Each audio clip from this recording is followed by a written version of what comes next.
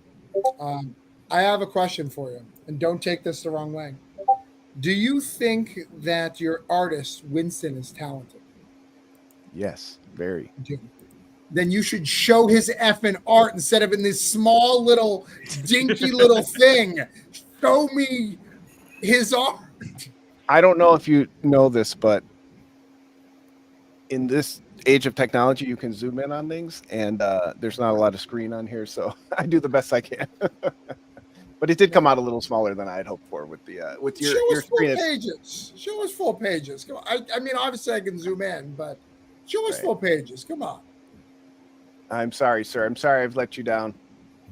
And the 86 backers that have backed so far, we'll get some bigger art on there next time. You've offended me and my children. When I go to bed tonight, I'm gonna be like, man, that John W. You know what he did? And be like, what about Papa? Well, I need to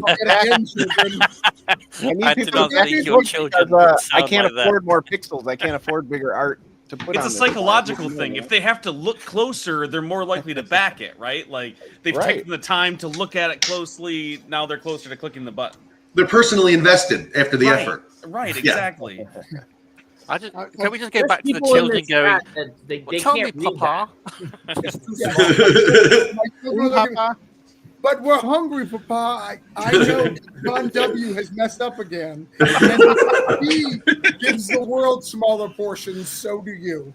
And I steal these kids or something? You can't have any art if you don't eat your pudding. And I eat the other 75.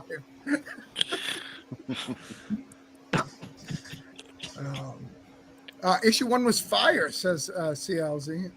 Hey, thanks. If the apocalypse comes, they're dressing like Ghost Rider. I'm trying to dress like that. It's like $20 a pixel. So right? They charge you for that shit. Don't waste your money. John W. doesn't have unlimited data with his T-Mobile account, so he's gonna wait till he had to upload the low res. That's all you can get there. I understand. All right, 1540, 86. I just make fun of John because he's been doing this a long time. Give me big pictures. Come on. He's talented. All right, we're going to try to get to 50 and 60 with 87 backers. We're going to share this local comic store out. John has some great books. Thank you, sir.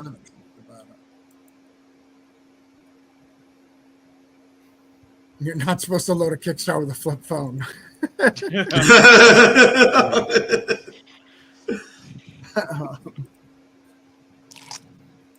think everything. Guys, you have to be nice to John now because I made fun of him. You got to back his book extra hard.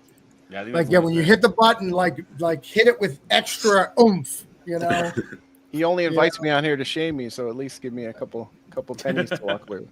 And all you need to do, guys, is just don't have the money in the account because us Kickstarter lovers love that. So when it funds, just make sure it doesn't clear. He likes to sit on it and ignore every email that he sends. Hey, just, you know, a couple days. Just John would love that. He would love that. So back gives me big, purpose. so he feels confident. Or best, do reply and say, "I'll pay it on the PayPal after the fact." Had that a few times. I have had that. It's been a while. But then the worst part is I always forget about that guy. I write it down, but I always forget about that guy. And like 2 weeks after everything's done, I'm like, when people are getting it posted on Facebook, they're like, "Hey, did you send mine?" I was like, "Of course I did."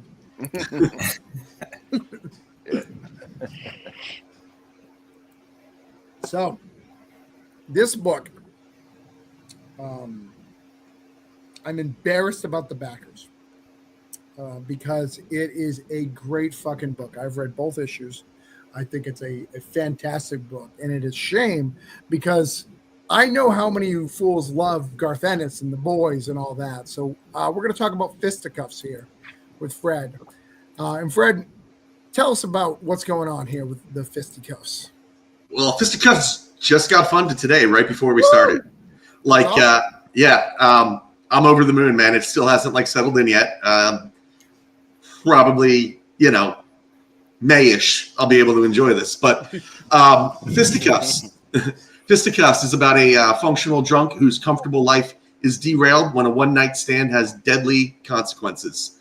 As Travis said, we've had the pleasure of getting a lot of, Garth Ennis, Frank Miller comparisons, The Boys, and so forth. Preacher is a big one that we got quite a bit of. It's kind of a superhero noir. It's a bit of a very black, very dark comedy. And it's absolutely a very heartfelt, very intense story. So we have amazing art by Stan Yak. I was talking about him on a post the other day, and I kind of look at the way he did this book, him and Robert, kind of like the Heath Ledger Joker performance, right?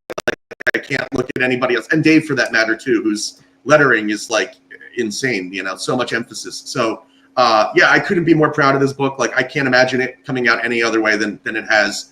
And I'm just so excited about it, and I can't wait to keep sharing about it. And thank you, Travis, man, for what you said. I appreciate the kind words you've said leading up to this. And Charlie and a lot of people have been really helpful and really cool, man. And I can't wait to share this with you. And the crazy thing is we're not even all the books are drawn, by the way. We only have to do colors and letters and so forth. But books 1 and 2, I love them. I really do. But we're not even getting started yet. Wait till things get weird, right? It's going to be and if you've read 1 and 2, you'll understand, you mean that's not the weird part? No, the weird part is still coming. But it's been a blast, and I just can't wait. Even Stan, I don't think really even told me he liked it until book 3. So once you guys get to book 3, holy shit, it's going to be awesome. So.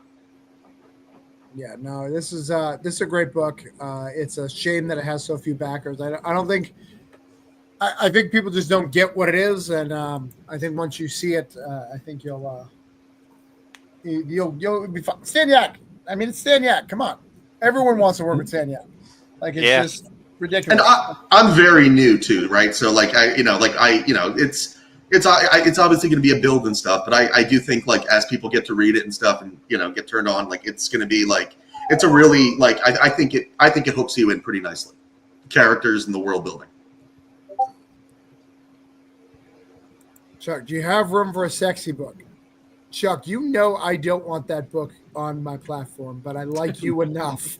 that I would do that. You're going to have to wait with my teddy bear behind the scenes until we get some people off, which is weird with your sexy book. Rephrase that. And as we go back to the boob view with the boobs in the middle. So I got to promote apparently another book. Zach, who doesn't even know me, is like, hey, I'm going to exploit this motherfucker, which is really interesting. Excellent choice. And then, TS, you ever going to send me a link to your book? I sent the link right when I signed up for this, but I can send it to you again. Yeah, I need it in the private chat or on Facebook. Done. Right there. There you go. I got it. I'm ready. Well, let's go you first because we don't want the double dipper to get his like extra stuff. But let me make sure the link went out for. All right, we're gonna send the link up. Fisticuffs, guys. Like seriously, it is a little bit edgy. It's a little bit raunchy. If you're missing that kind of stuff, it's good and it's well written. I wish my first comic was written. That's like my pulp love. I wish it was as well written and as good of an art team as this. That's really, really good. So can't recommend it. That. Thank you. Yeah, I know I say a lot of jokes on here, but that's I think the book it's a travesty that we're only at 39 people getting it right now. All right, TS. That's me. I'm one of them. Sorry, one of the 39. One of 39. I am one of the. Really? From here, we got two of us here. I was gonna say, I think I got 3. I think I have like everybody here. Jeez, like I got like all my I's and T's dotted at this table. There's 39 people in this chat, and they all back the book. Let's see. All right, so let's bring up. And thank you all, by the way, for because taking a chance, right? Like you guys don't really know me, so all of you guys that did, thank you. It looks great. That's what Thank you. Say. Thank you. It's great. Thank you. So TS, what's going on here? Who are these people? Who is Hellion? Who is Bash? Who are these? All right. People? So Hellion Bash is basically what if Batman was abusing Robin and no one cared because who's going to stand up to Batman? Everyone's afraid of Batman. It's Invincible meets Batman and Robin. It's like just if you stand, even if you do care, even if you want to stand up to Batman, what happens when Darkseid attacks? Who's going to make the really cool plan? So you have this complicit superhero community who's watching this kid basically become a child soldier, and no one's standing up to him. Until you have this world's Catwoman, this super thief named Bash, and he's like, well, fuck it, I'll stand up to Batman, I don't care. So you have these two, the super thief, the world's greatest sidekick, and they go on the run from the entire superhero community.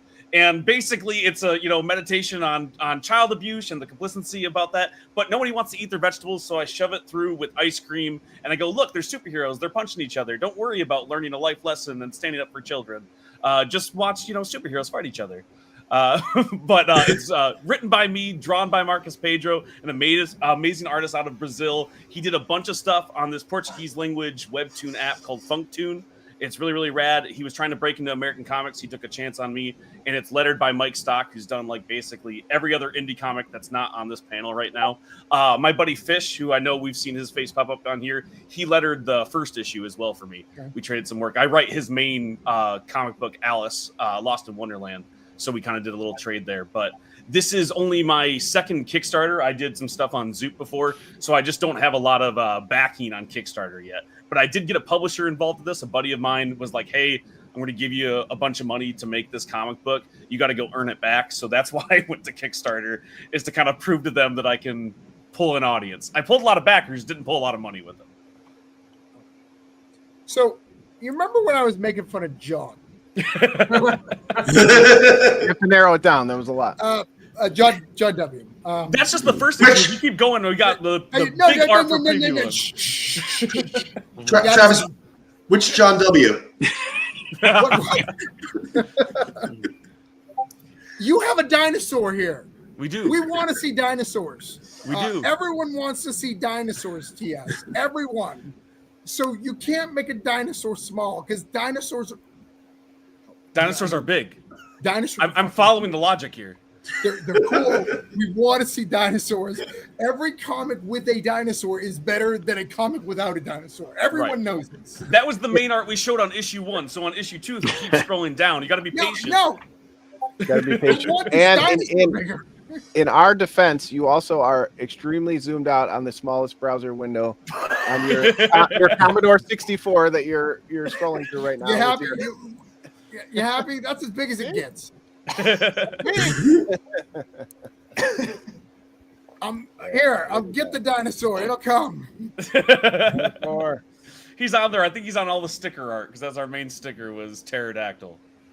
I'm just saying. He made himself really big as his profile picture. Listen, that's what you came for. You came for that's important. No one's buying the comics. Right. You are super huge in your mustard color pea hat, but the dinosaur is look at this majestic beast right there. Look at it. That's why they describe him in the book. Actually, majestic beast. That was like the tagline.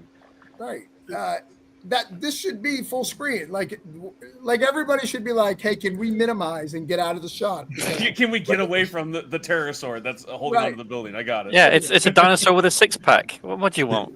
He's been working out, and he wants to show a little of his junk, but he just a tease. You want to see the Ryan Reynolds, the gutters there. You don't want to see all of it. Right, just a tease. Children may read this, so just. I hope they don't. It gets pretty sinister as it goes. Okay. All right, so you got 7 days to go. How long have you been running? This is day 24. Okay, all right. So we did awesome at the front. Like most of this was earned on day 1. Right. And then extremely quiet in the lull. So, I've been on all of the different social medias, trying to get on podcasts, trying to, suck up to you to get onto one of your shows. I know I didn't write the check big enough to get on last time, so I hope it clears this time to make sure this is all good, so I get to come back again. Oh yeah, this isn't live. Yeah, you're fucked.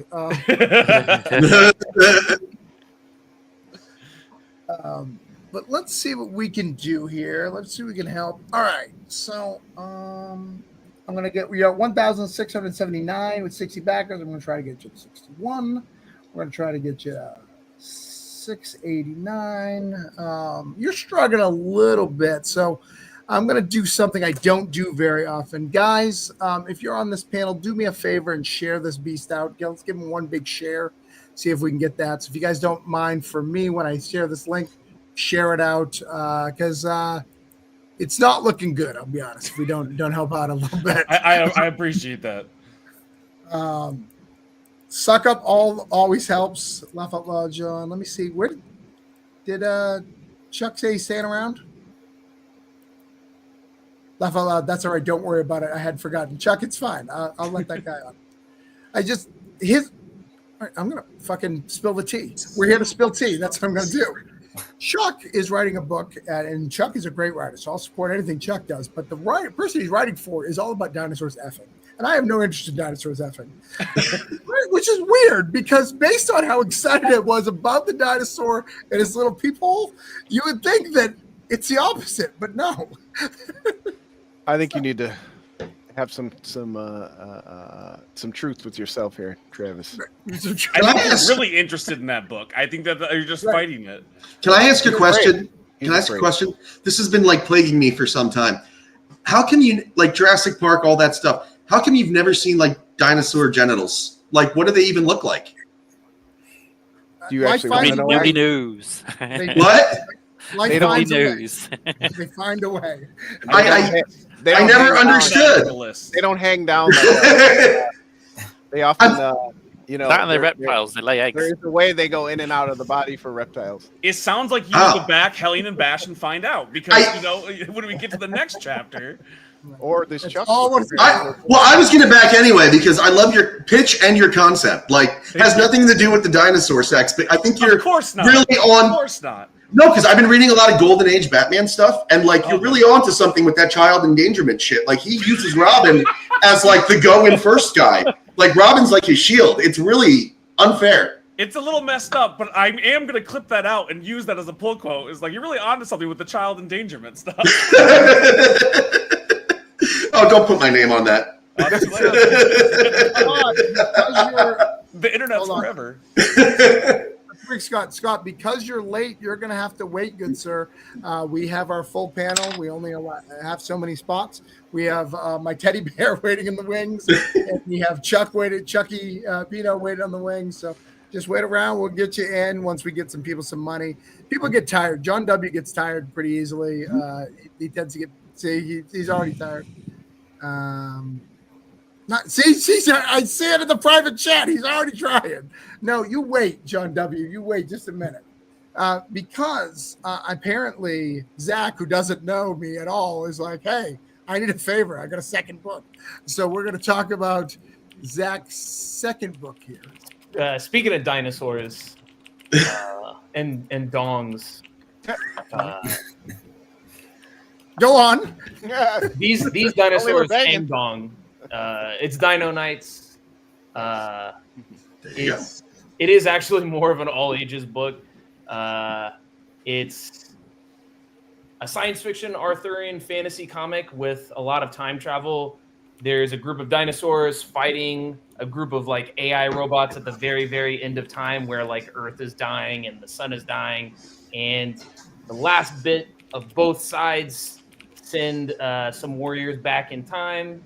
And that's where you get your Dino Knights and the Techno Tribe, and they're fighting in now times. And the art is Dave Swartz for these first two issues, who multiple people are familiar with on this. It's what I've been sinking like the last 2 years of my life into. So check it out if you like dinosaurs with dongs.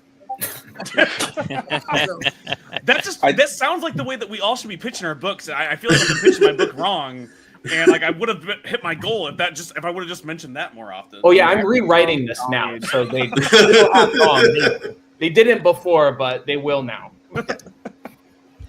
Dino Knight sounds like the 80s toy line that we never got that we should have gotten. Yeah, that we needed. I was like, this sounds rad. I need this. We absolutely it actually has a this. super sick 80s theme song, which y'all can go check it out. It's I don't know, maybe search it on YouTube. I don't know how to link it. Is it playing this teaser? Well, not. If you go to my YouTube, I'm not going to your YouTube. I'm not going to be like subscribe, like and subscribe, leave a comment, blah blah blah, all the shenanigans. I've watched Mr. Beast. I know how it works. Yeah. No, I should put the theme song in it. I just haven't gotten to it yet. So we're going to try to get. How did you come up with the theme? You made the theme song? I wrote the lyrics, and actually, this band called the Antibodies, they reached out to me. They were like, "Oh, I see that you make comics. You made House of Blood. Do you want a House of Blood theme song?" And I was like, "No, but I could. I really like their music. Like their music. Check out the Antibodies. Like they'll do a theme song for. They're very affordable. I don't want to say rates, but they're very affordable. And their music is. I think it's really awesome. Rock and roll? What is it? Metal? It's like it sounds like a 80s cartoon or like a 90s cartoon, awesome. like a TMNT mixed with Power Rangers. Is it on your page or is it on their page? It's on my Instagram at Chappy Zach. If you want to, why is it on your YouTube, Zach? Come on, you're killing me. It's on my YouTube too, but I don't really use YouTube a whole lot. So you failed me here. There's no Dino Dongs. I can't find the song. I can't get my project funded. This night is terrible. You're not the first man I've let down, just so you know. All right, so we've got everybody who's here up. I've got to do mine real quick, and then we'll do our second wave for anybody else to leave, and we'll get people more money and all that. Scott, what is going on? He's got a whole thing. We'll get you in a minute, bro. Calm down, Scott. Zach, message me tomorrow. I almost have your designs for your dinos like to a T in a book that I was working on once with somebody else. If you want to see them. Yeah, no. I'm not making that book. That's not good, but that's cool. Yeah. And he's someone if you don't have all your covers, that you consider doing cover. He's super fun. Cool. And affordable. All right. So I have a book live. That's right. Me. Oh, we're trying to get him to 150. He needs like 6 of us to click on his little dingy dongy thing. He was at 146. Let's get him to 150. I shared it out, I think. Did I share it out? Yeah, I think so. Yeah, I did. So click on it. Give him his shares. At least he's not trying to get money from us twice. I like that. That's a little bit more respect. I said a little, just a little. Oh, the Dino Dong song, you found it. You have to tell anybody. That's in the private chat. Oh. So, Upheaval. This is my book. I do books too. You're only here really for selfish reasons. I'm only live when I do my own book. So this is Upheaval. It's a superhero book. She is a young woman whose parents died tragically, because that's what happens to comic books parents. They just have to die. They have no use in comics. We don't need parents. And she's after to figure out the answers of all that. She's able to control drones. She has about 6 of them, and she's got some cool powers, and she's trying to invade a organization that she thinks may have connections to it. It's a very cool, fun book. It's called Upheaval because it's about the upheaval in your life when you become 18 and trying to figure out who you are. It's also the upheaval of, her getting revenge, trying to upheaval this organization that killed her parents. It's a lot of fun. If you want to try a superhero book, this is the time to do it. As you guys know, as many know, I've written a lot of books, but this is my first superhero book. So if you want to see how I do superheroes, come check it out. It is a Marvel / DC. I'm not trying to do Invincible or super edgy, but if you're looking for something to back that's superhero-ish, this is the thing. We are so close to funded. We only need a few more $100, like $300. So I will share that out. Nice. For some reason, this was the most shocking thing to see. I guess I just didn't. I know you're a huge fan of superheroes, especially evil ones that wear helmets, but I don't know. I guess I hadn't really thought of you in that genre, and then bam, you just threw it. I'm just surprised there's no Dino Dong. I thought that we had a whole thing going on. There is. You're spoiling it. Come on. Oh, my bad. I didn't read it yet. There will be. I didn't know there was a huge audience, so I know how to get people what they want. Huge. And much like the other one, because I'm trying to do Marvel DC, it'll be tasteful. Right. Of course. Tasteful Dong. I'm at 165, 3,146. We're going to try to get me to 3,150 and 166 backers. I'm so proud of you for being modest with your own show that you didn't say, get me to my goal.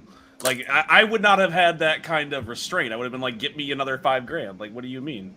Like, you set the numbers. You can tell them, get you to whatever. Travis has done this enough times to know that won't happen. So why set himself up for failure? That's not 100% true. I do these enough that trick probably only work once or twice. Right. And other people won't get back. All right. We'll be here all night. Got to save that one. I do see your thing, John. Well, I'll get that. I'm kidding. I know you got to go, but I'll make sure we get that. No, I'm kidding. On round 2. All right. So here's what we're going to do, gentlemen. Let me move it. So what we're going to do is I'm going to go to all these things. And what's going to happen is you people who are watching this being entertained by me being funny, me being witty, probably said too many swear words and my wife will yell at me later because the kids heard, or whatever will happen. I'm going to have to dress with all these things. And I did that for you. So what you need to do for me is give these guys a couple of bucks. They made a comic book. Comic books are the best thing ever invented. And you want them. You want them in your life. You need them. If you're kind of sad and pathetic, you want the digital. But if you're a real man or woman, you want the physical. Get that in your hand. Stanley says, get it in your hand. Just touch it. Like, touch that comic. I was in this one. This was a good one. But so let's do that. So I'm going to go through the list. And hopefully I'm not going to have to get big like this and yell at you because you guys have backed and did what I asked you to do. All right? Cool. So we're going to go around one more time and see if I need to get mad. We're going to start with Recon. You were at 4,170 with 147 backers, Sean. And I know that my audience would not let you down. Never. I know that they would not let you down. So I am confident that when we click on this thing, we're going to see that money go up. And we did. That is correct. We have got you to 148. You're at 4,175. A little bit lower than I wanted you, but we did get you one. But why don't you give it one more pitch to to see what's going on. I'm going to mark it off my. Hold on, I'll make it so big. Mark it off my list because I only care about the bottom number, not the top. I stopped caring about the bottom a long time ago because I'm more of a top. So, pitch us about the little one, which is weird now.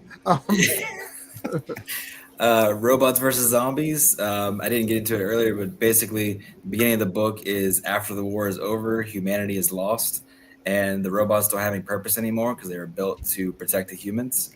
And all of a sudden, in the first page, he hears a scream, a girl that is still there, and so now he has a purpose again. He jumps into action, and his mission now is to protect her and see how he can get her out of this and how she got to where she is. And it's a lot of fun, a lot of quirky, awkward robot and human humor, and a lot of Samurai Jack / Johnny Bravo style action.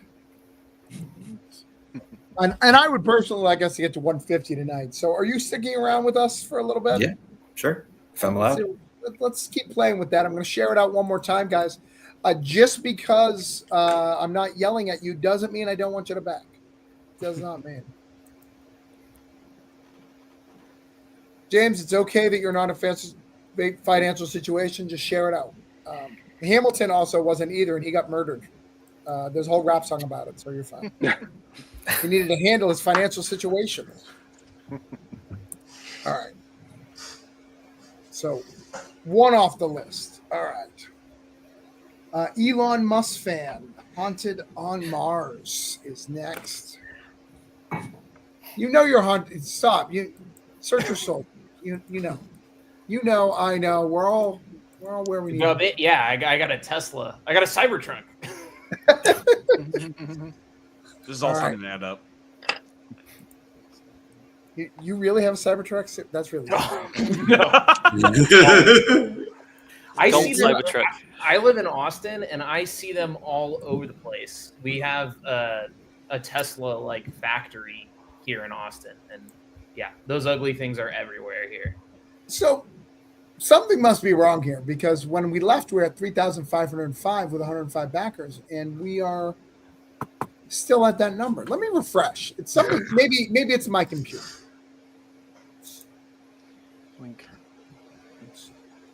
Oh, motherfuckers. Oh, you dumb bastards.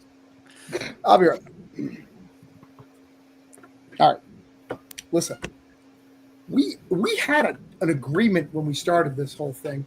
I told you that Zach could edit for Marvel. I still don't know.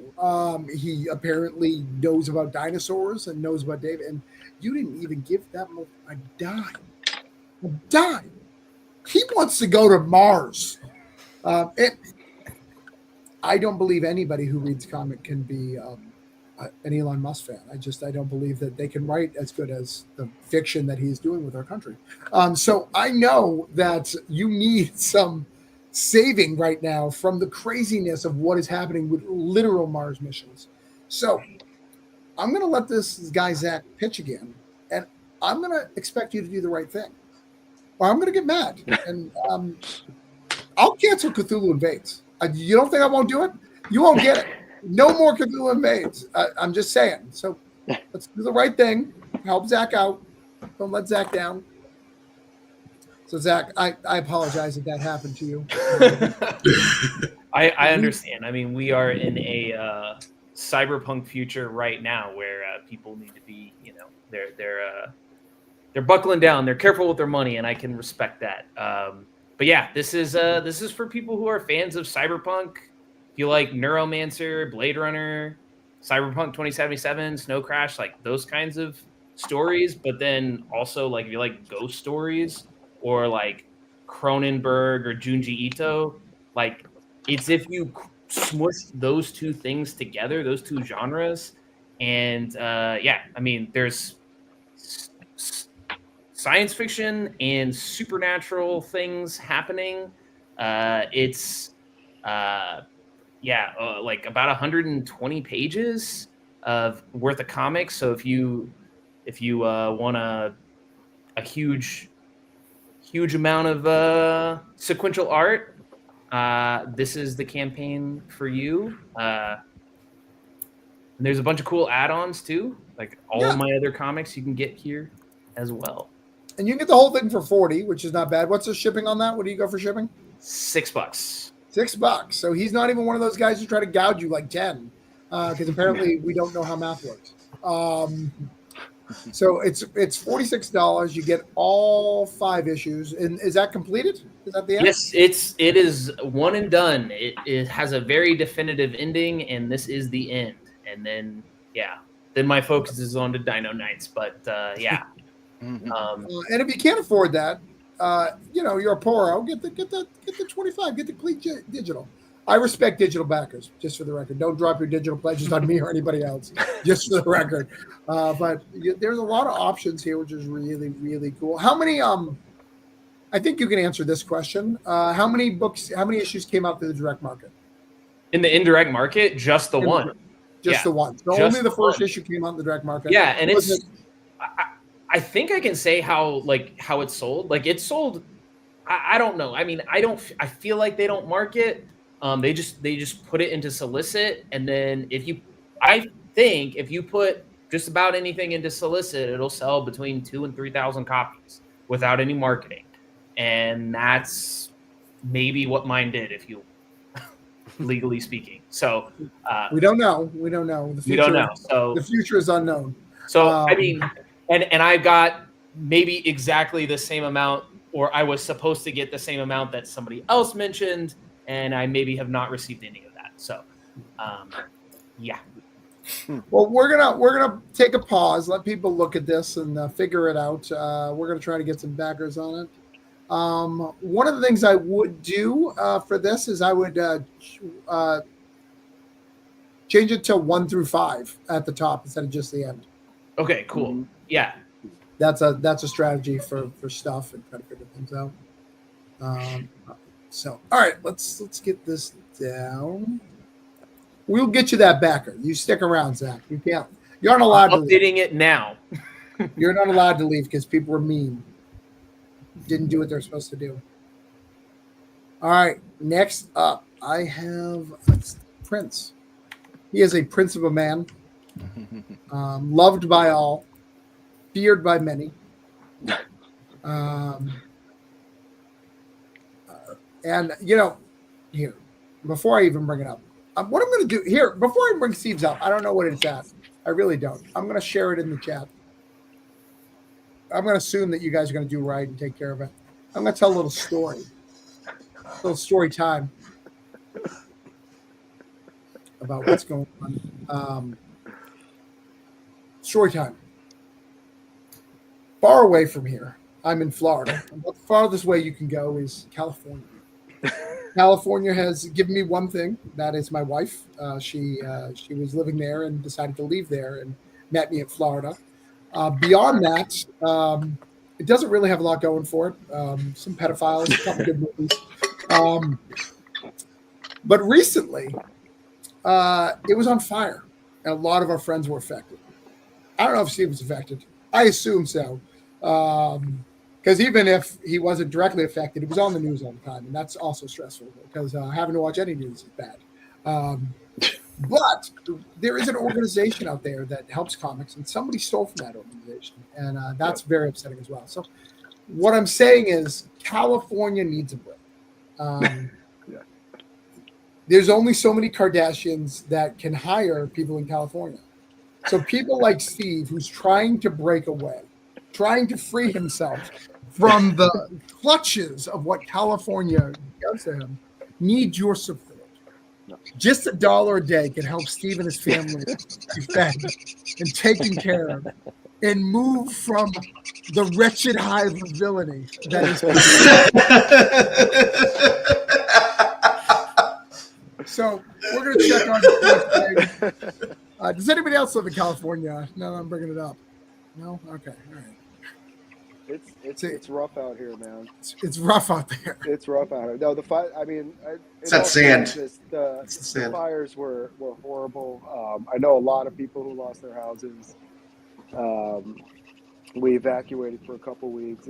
It was really bad. And then the other thing you mentioned with caps is best left unsaid right now, but also very disappointing. Someone embezzled $10,000.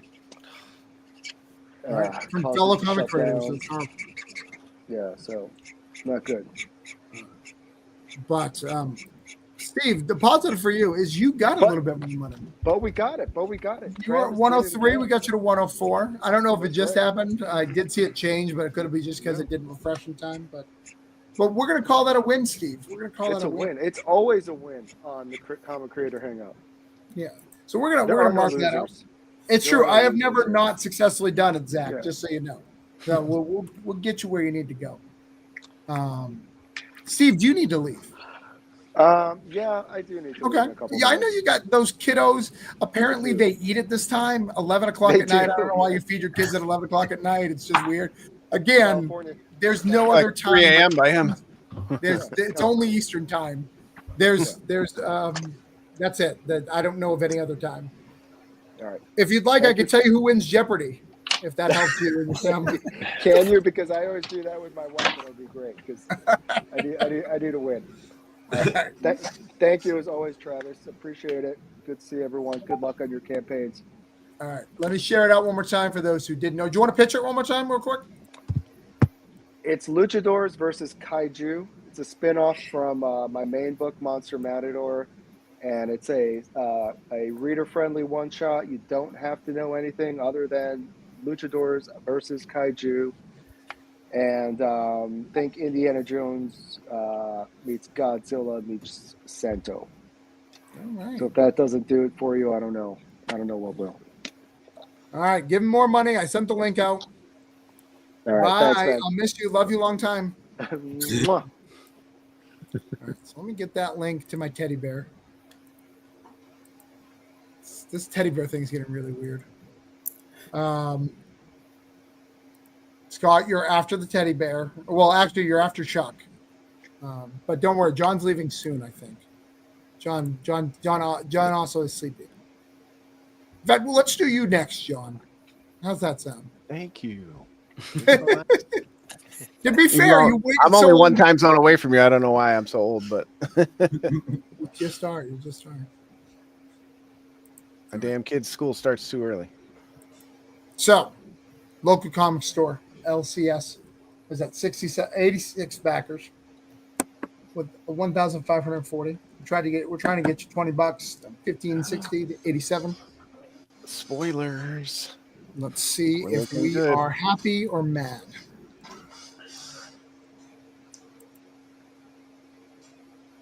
Ooh, look at you, fancy boy. You got a few dollars there. We got a boosty boost. Thank you, everybody. And for those who missed the pitch, it's the last comic shop, LCS, obviously your local comic shop. This is the last comic shop on Earth post-apocalypse, of course. It's about, mutants and wastelands, but it's also about being emo and being sad about the things we lost, including our hobbies and all those things that happened before. Of course, that's the only way I know how to write. So if that interests you, get in on the last comic shop. And John is, I make fun of John a lot, but he's a great writer. He's got Drumstick of Dooms is one of my my top 10 books that I really, really enjoy and look forward to getting and read it before anything else. Like I back a lot of books. I don't know if you guys saw, but I'm at like 1,600, and I'm not saying that to brag or go crazy or anything. I back a lot of books. There's literally 6 books that I read when I get them, and it's Sink. Sink is my number one. It's Walking Dead. It's Stake. Drumsticks of Doom is one of those books that I will get and actually read out at the top of my stack. I read everything I get, but I actually like make it a priority. So Thank you. you're welcome. Because Dan is amazing, but I appreciate you throwing me in there. What's that? Because Dan's art is so amazing, but I appreciate you, giving me a shout out there. Yes, I do like Dan. I do like him, and I don't like black and white. So I mean, like, I'm fighting for it. You just mentioned Drumsticks of Doom and Walking Dead. So I was you gonna say, do yeah, like you gotta love black and white.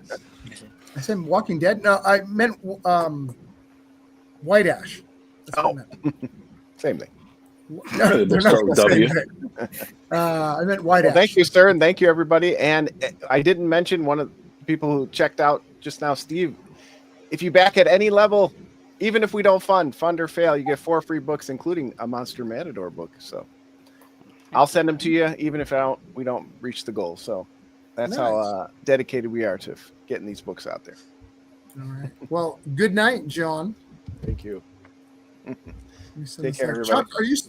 Chuck, are you still watching? If you are, leave a comment so I know that you're still watching. Welcome, James.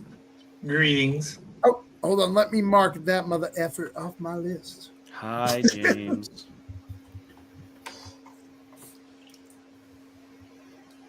All right.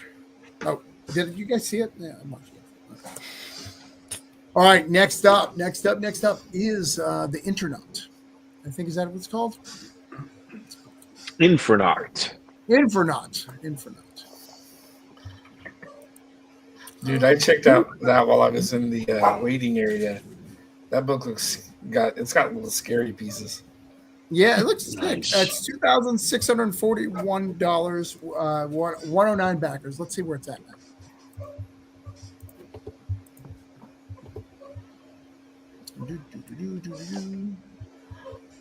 Oh, of course. I shut that one because, I'm an idiot. I'm the biggest idiot. Maybe it's this one. Oh, no, it's this one. Hold on. I actually got excited about it and backed it. That's what's going on here. Because it looks really good. That's what's going on. I backed it, guys. I buffered this one.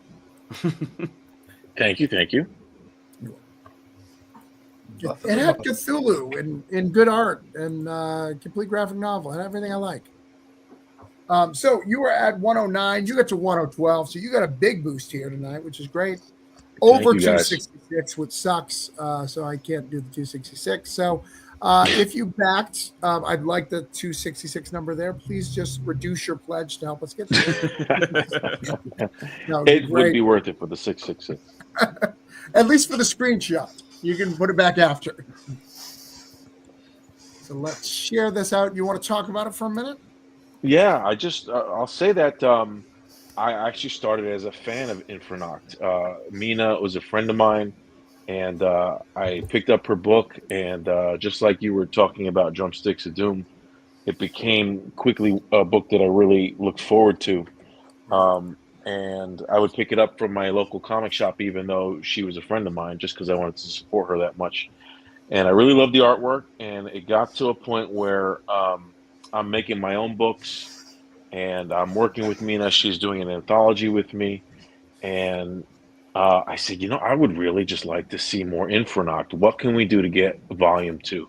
So I talked to her, and I talked to Eli, and this is just a serendipitous story about how I loved the book, and now I'm publishing it in order to see more of the book. That's how much I really love the book. So hopefully you guys that pick it up will enjoy it just as much as me.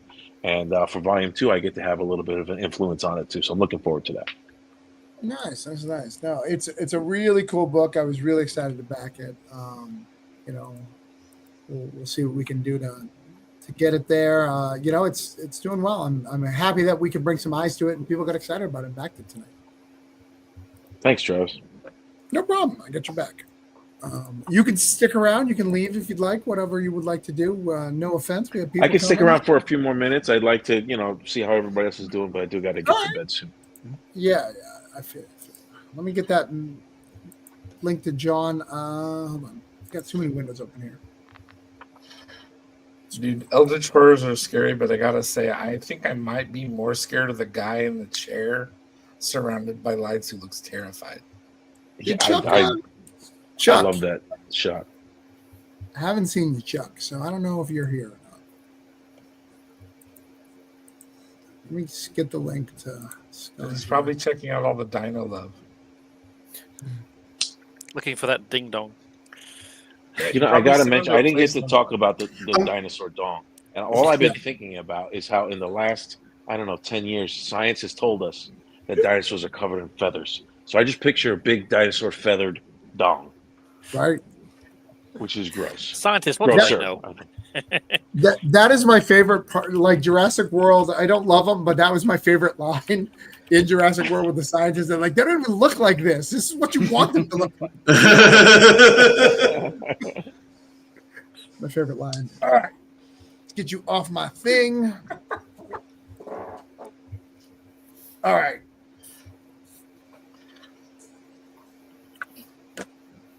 Amor.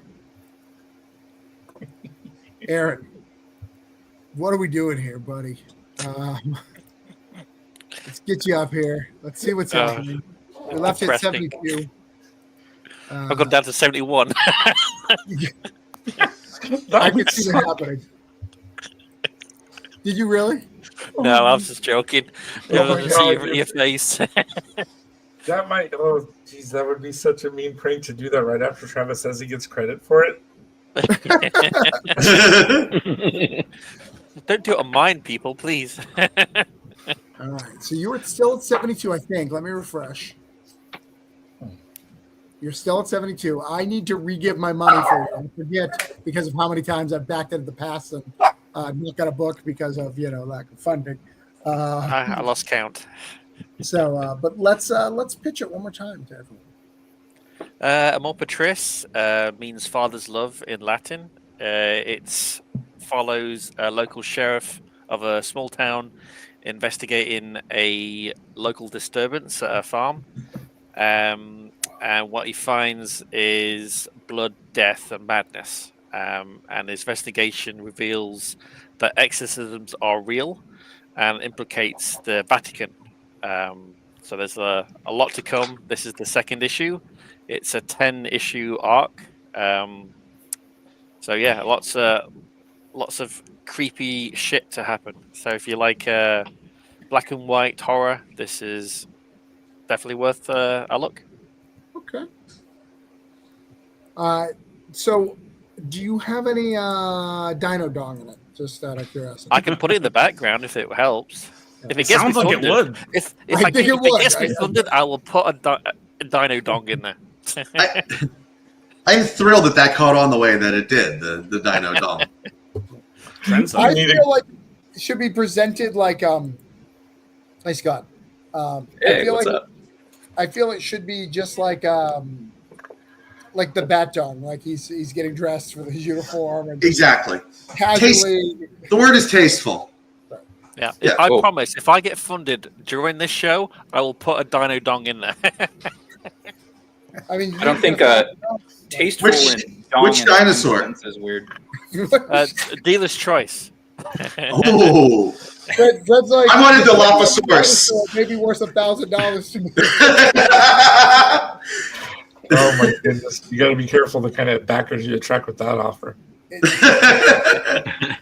There may be- Seriously, may once be you a get out of the community. con, There may be a community, Aaron, that you just opened yourself wide open to. You never know. I am willing to take the risk.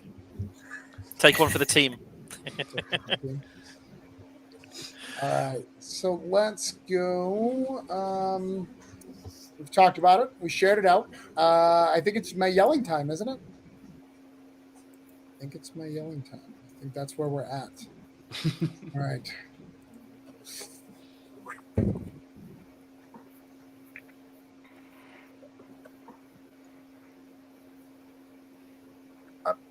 I'm not mad. I'm just disappointed.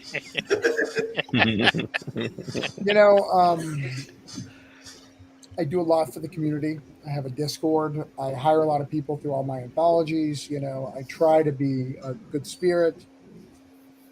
And you have consistently let Aaron down with this book. It has been very upsetting. In fact, I'm just gonna walk away for a minute. I need a minute because I'm a little upset. You're gonna sit in silence out of my frustration that you don't love. Hold on, let me just double check. It's "You Love Your Daddy" book. Is that's what it's in Italian, right? It's Latin for father's love. Oh, father's love. You Right, do right, you, right. dude. I mean, if you need issues, I'm just to telling sort you. out. I may have figured out the problem with the book. I'm just saying. wait, you offered to add Dino Dong to a book that's about father's love. Hey, you Don't guys wanted it in there. I'm Yeah, just going with the flow.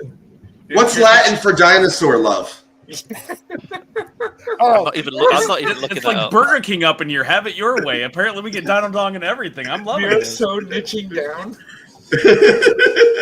God, if you haven't caught on, it's been a wild night. Oh no, I'm trying to jump in the scuffle here, but you guys are just on top of him. Like he's throwing innuendos out there like crazy. Like he's talking about dino dongs. He goes, "You're the ones that wanted it in there," and you're talking about father love. So I'm just like, I want to throw the joke in, but it's chaos, and I love it. It's great. All right. And even, have 9 people ever been canceled at once, like in simultaneous? I'm gonna walk away from you guys for a minute because I'm frustrated with you. And when I get back, I hope you guys have made better decisions. So sit in silence for however long it takes me to go to my fridge and come right back. I think we have. You guys are being punished. Great, getting now we're canceled. I think we're all a little bit unknown to get canceled. Are we all being punished too? I think so. I think we're in timeout. I can't back my own stuff. It's not fair. I think you should. I think you should, and I think you should add Dino Dong. Those are the 2 lessons I'm taking from this. I'll back my own stuff for like $1,500 and get the Dino Dong in there. It's like that thing. Whenever Lesson you add learned. pirates or ninjas, it's better. But now there's a third, which is dinosaur dong. Pirates and ninjas. What am I doing? I should have aimed for that. We laugh now, but like 5 years from now, this is going to be like a real like culture, like the furries and stuff. I think it might already if you be. go to I don't know. DragonCon, it We're not already on the is. right side of the internet. Is the thing to know about it. Is there a specific dinosaur? Who's brave enough to Google it? Who's brave enough? I mean, I was already googling the song earlier. I might as well add it. I mean, all Zach has to do is put Dino Dong in his. I'm pretty sure he Kickstarter said it was an to get all sold. ages book. I don't think he's gonna put the Dino Dong. Well, I could as put like the a Dino tag Dong in the feature. Hunting on Mars. It could be adult. It could be an adult exclusive. Dude, he's giving us the side eyes. How much Crown Royal is in that Pepsi? TJ, you fucking shut your dirty mouth. I am a Kraken drinker. I do not drink Crown Royal. I like my rum to be based off of either pirates or Kraken. It has to come from the sea because that's where it comes from. Rum is from pirates. All right, so let's see what's going on. I didn't even get a chance to bag. Oh, all right. Aaron probably backed it himself, but I want that Dino Dong. so we've got that. We've got a 70 back. All right. So Aaron, we don't have to yell at Aaron anymore. About Aaron anymore. Thanks, both. You've got it taken care of. Your timeout is over, people. Congratulations. Mark that off. I still have to back it, so remind me if I don't back it after the show, Aaron. Because I have to back it because I do want it. Thank you, and thank you for whoever backed to get off this Dino Dong fiasco.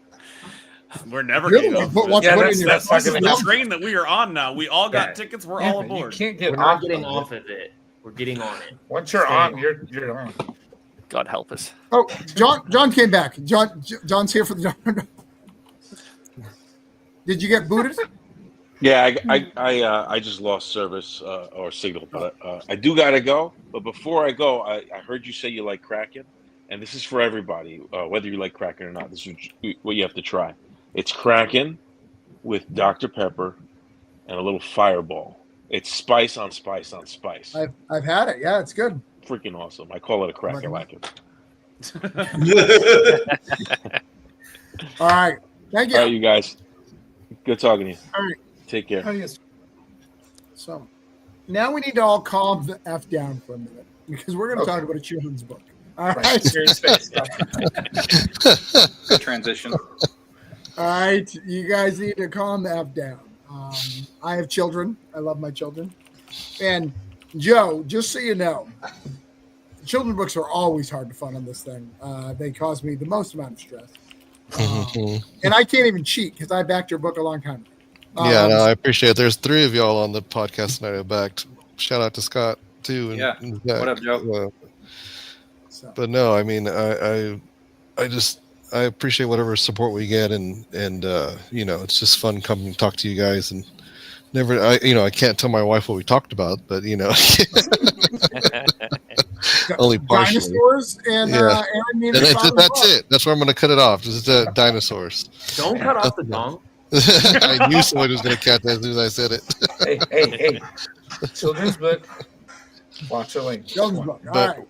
what I didn't mention earlier is that you actually get every tier gets you 2 comics because you're going to get issue 0 and issue 1 just for $10, and you're going to get the digital too. So like we stacked these tiers with all kinds of goodness.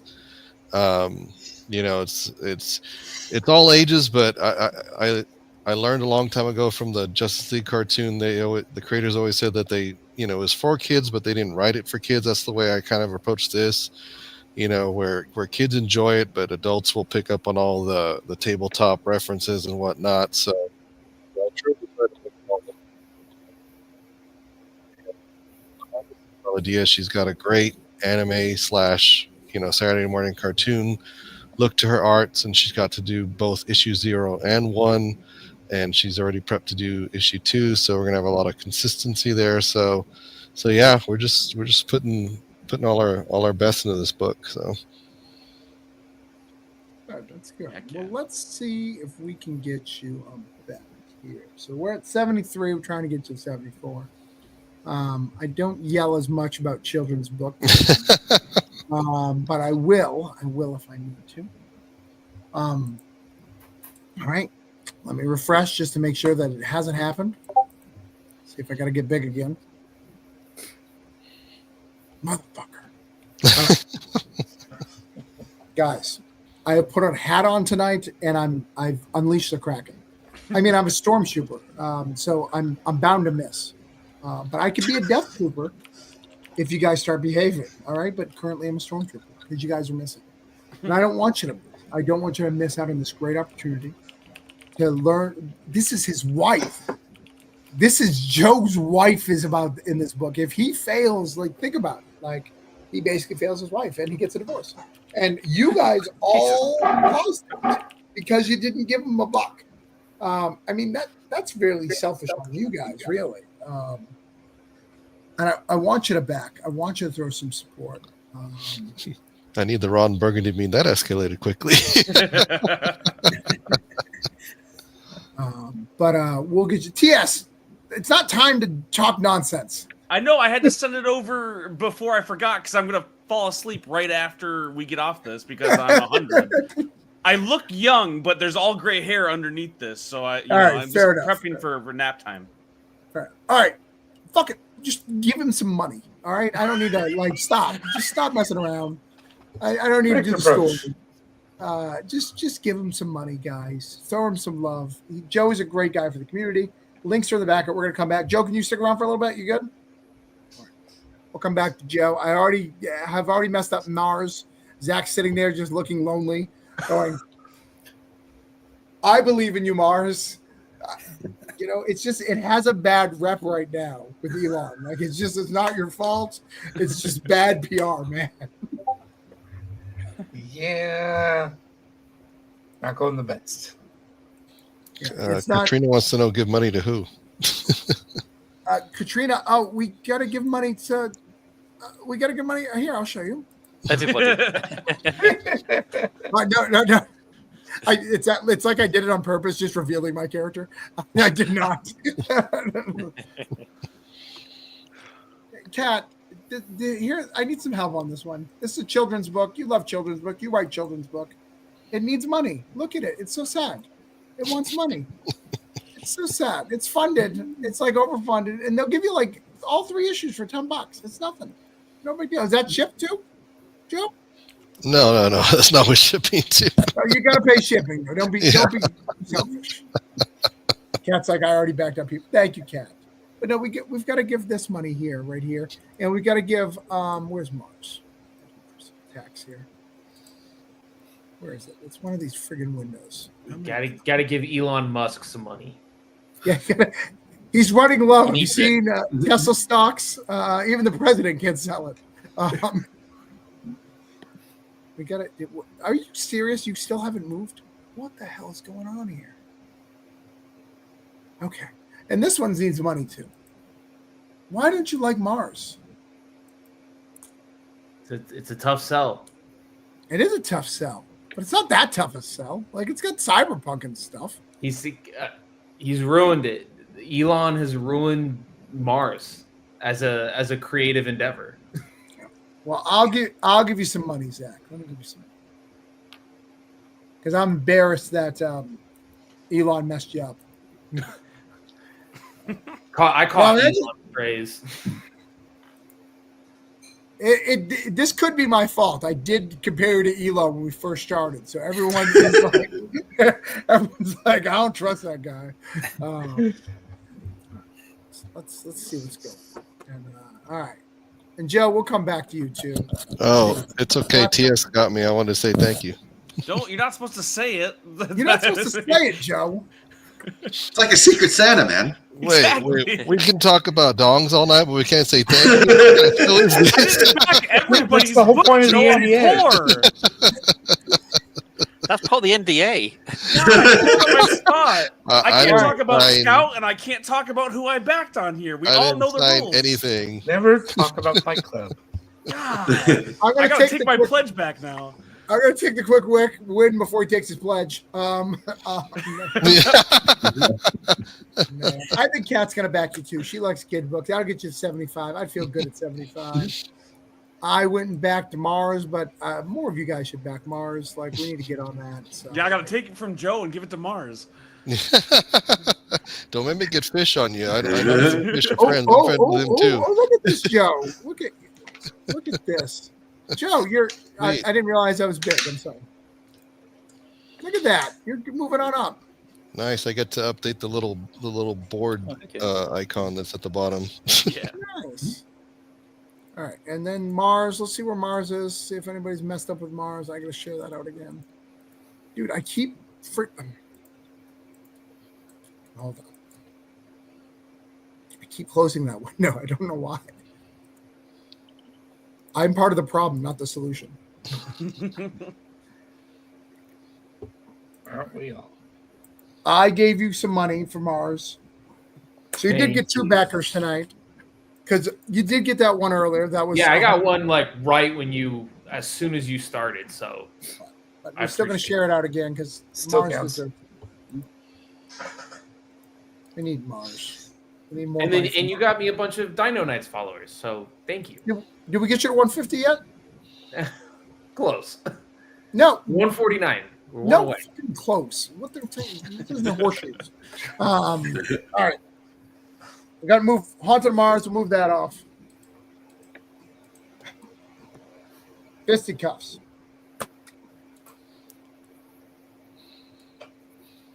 Got to take a drink just in case I'm going to get mad. Got real serious here. Kraken. You can never be upset with Kraken. Oh, all right. Fisticuffs. Where's Fisticuffs? Where is it? All right, right here. Book 1 and 2.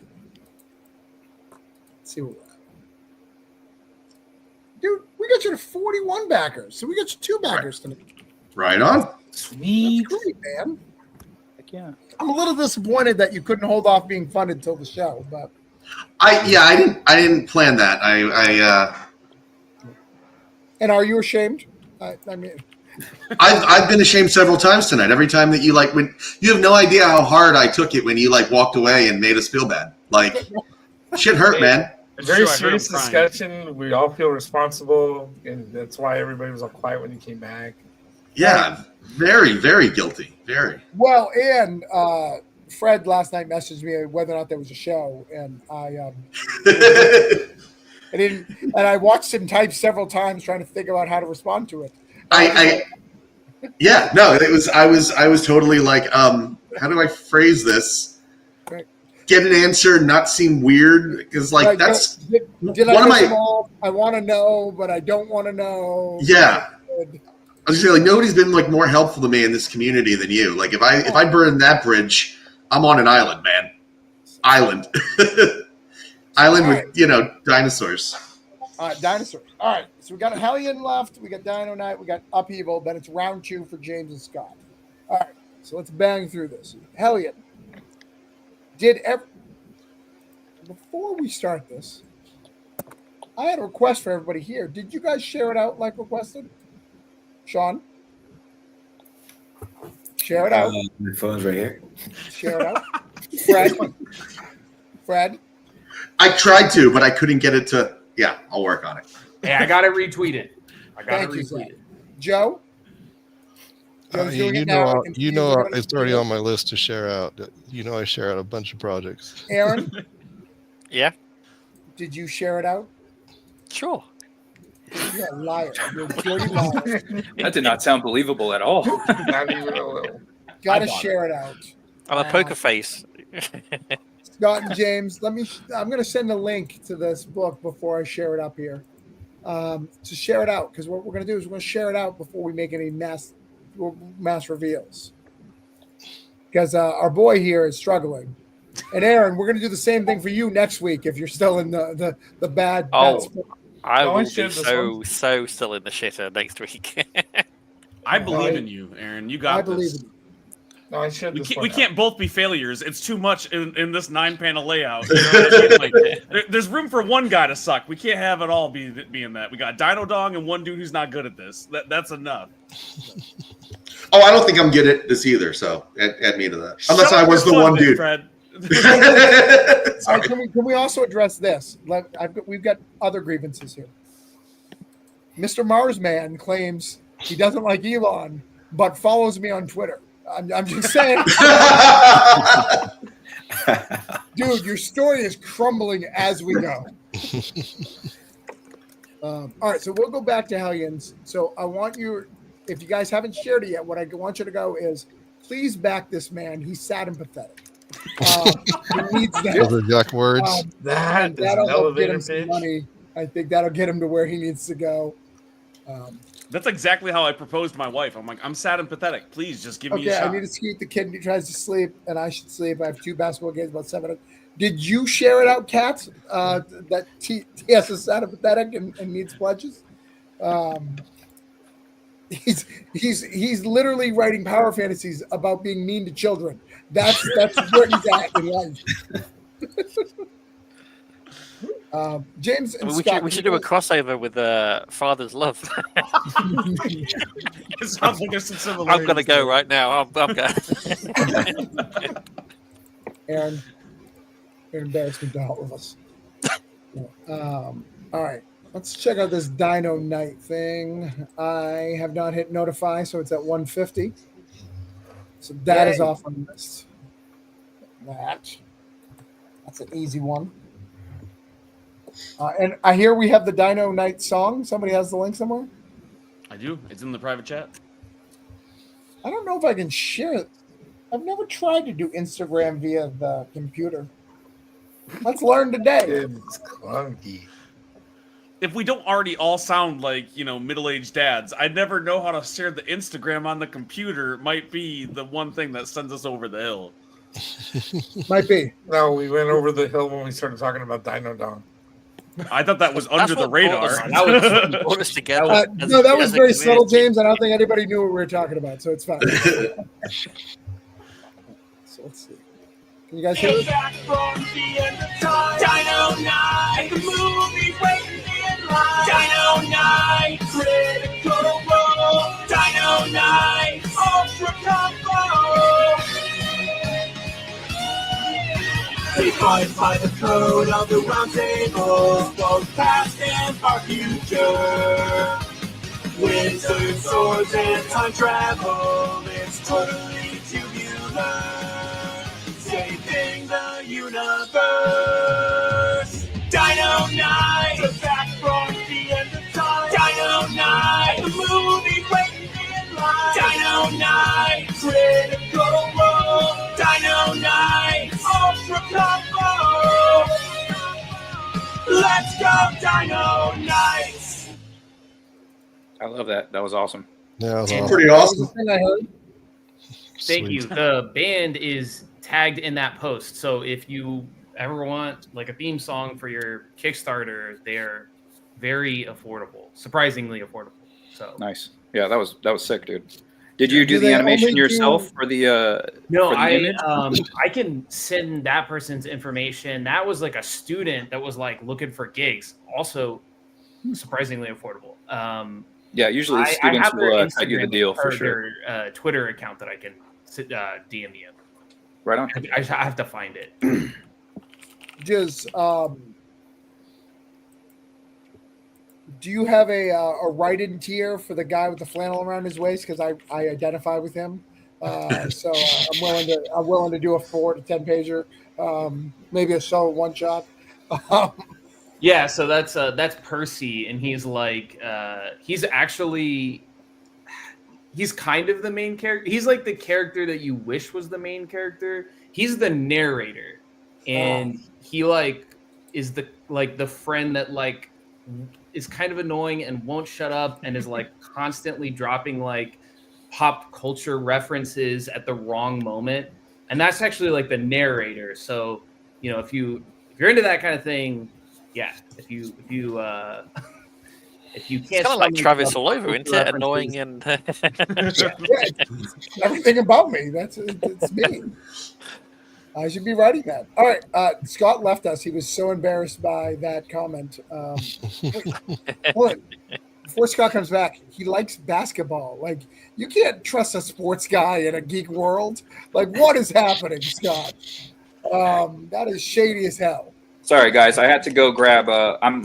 I heard you guys talking mad shit on California. I'm from California, so yeah. So I had to go grab my nighttime California snack that is legal here. So just getting that out of the way. No cracking. For the record, to help everyone else here, I talk shit about California. Nobody else did. All right, fair enough. I want to make sure that they are left innocent until proven guilty. I was sitting there. I was like, "What the fuck? What's going on over here?" And I was like, "Oh, he's fucking around. All right, that's cool." So I'm back. So yes, I love basketball. I remember one of the first conventions. Like me and my writer, we're actually both ex-pro wrestlers, and so like when we met, it was we were wrestling, and it was like, "Oh, you like comics too?" So we just started talking comics, and then he ended up becoming my writer. Like I sent him and another guy. I was like, "Hey, these are my characters, synopsis of them, like their hopes, dreams, all this stuff. Have them sitting in a diner, have them have a conversation." And my writer ended up knocking it out of the park. And I was like, "Oh shit, like this guy's like legit." Like it was cool reading a story about my characters that I didn't write, So I was just like, "Oh shit, that's what's up." Like I've never had a collab like that.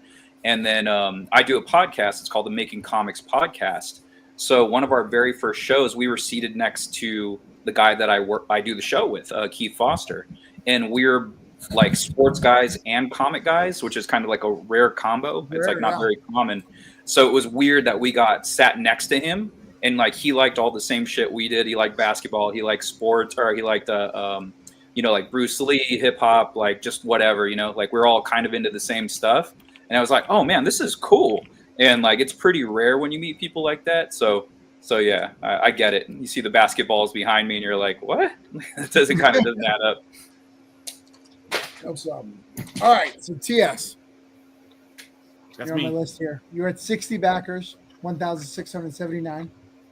I think you got like 7 days ago or something. 7 days ago. You got one backer. Heck yeah! Thank you. Woo. I'll take it. I think we can do better. So did everybody share it out like they were supposed to? Yes, sir. We'll see what happens. Are you sticking around, TS? I can stick around for a few more minutes. I also have kids in bed. I have to take them into school, in 5 hours.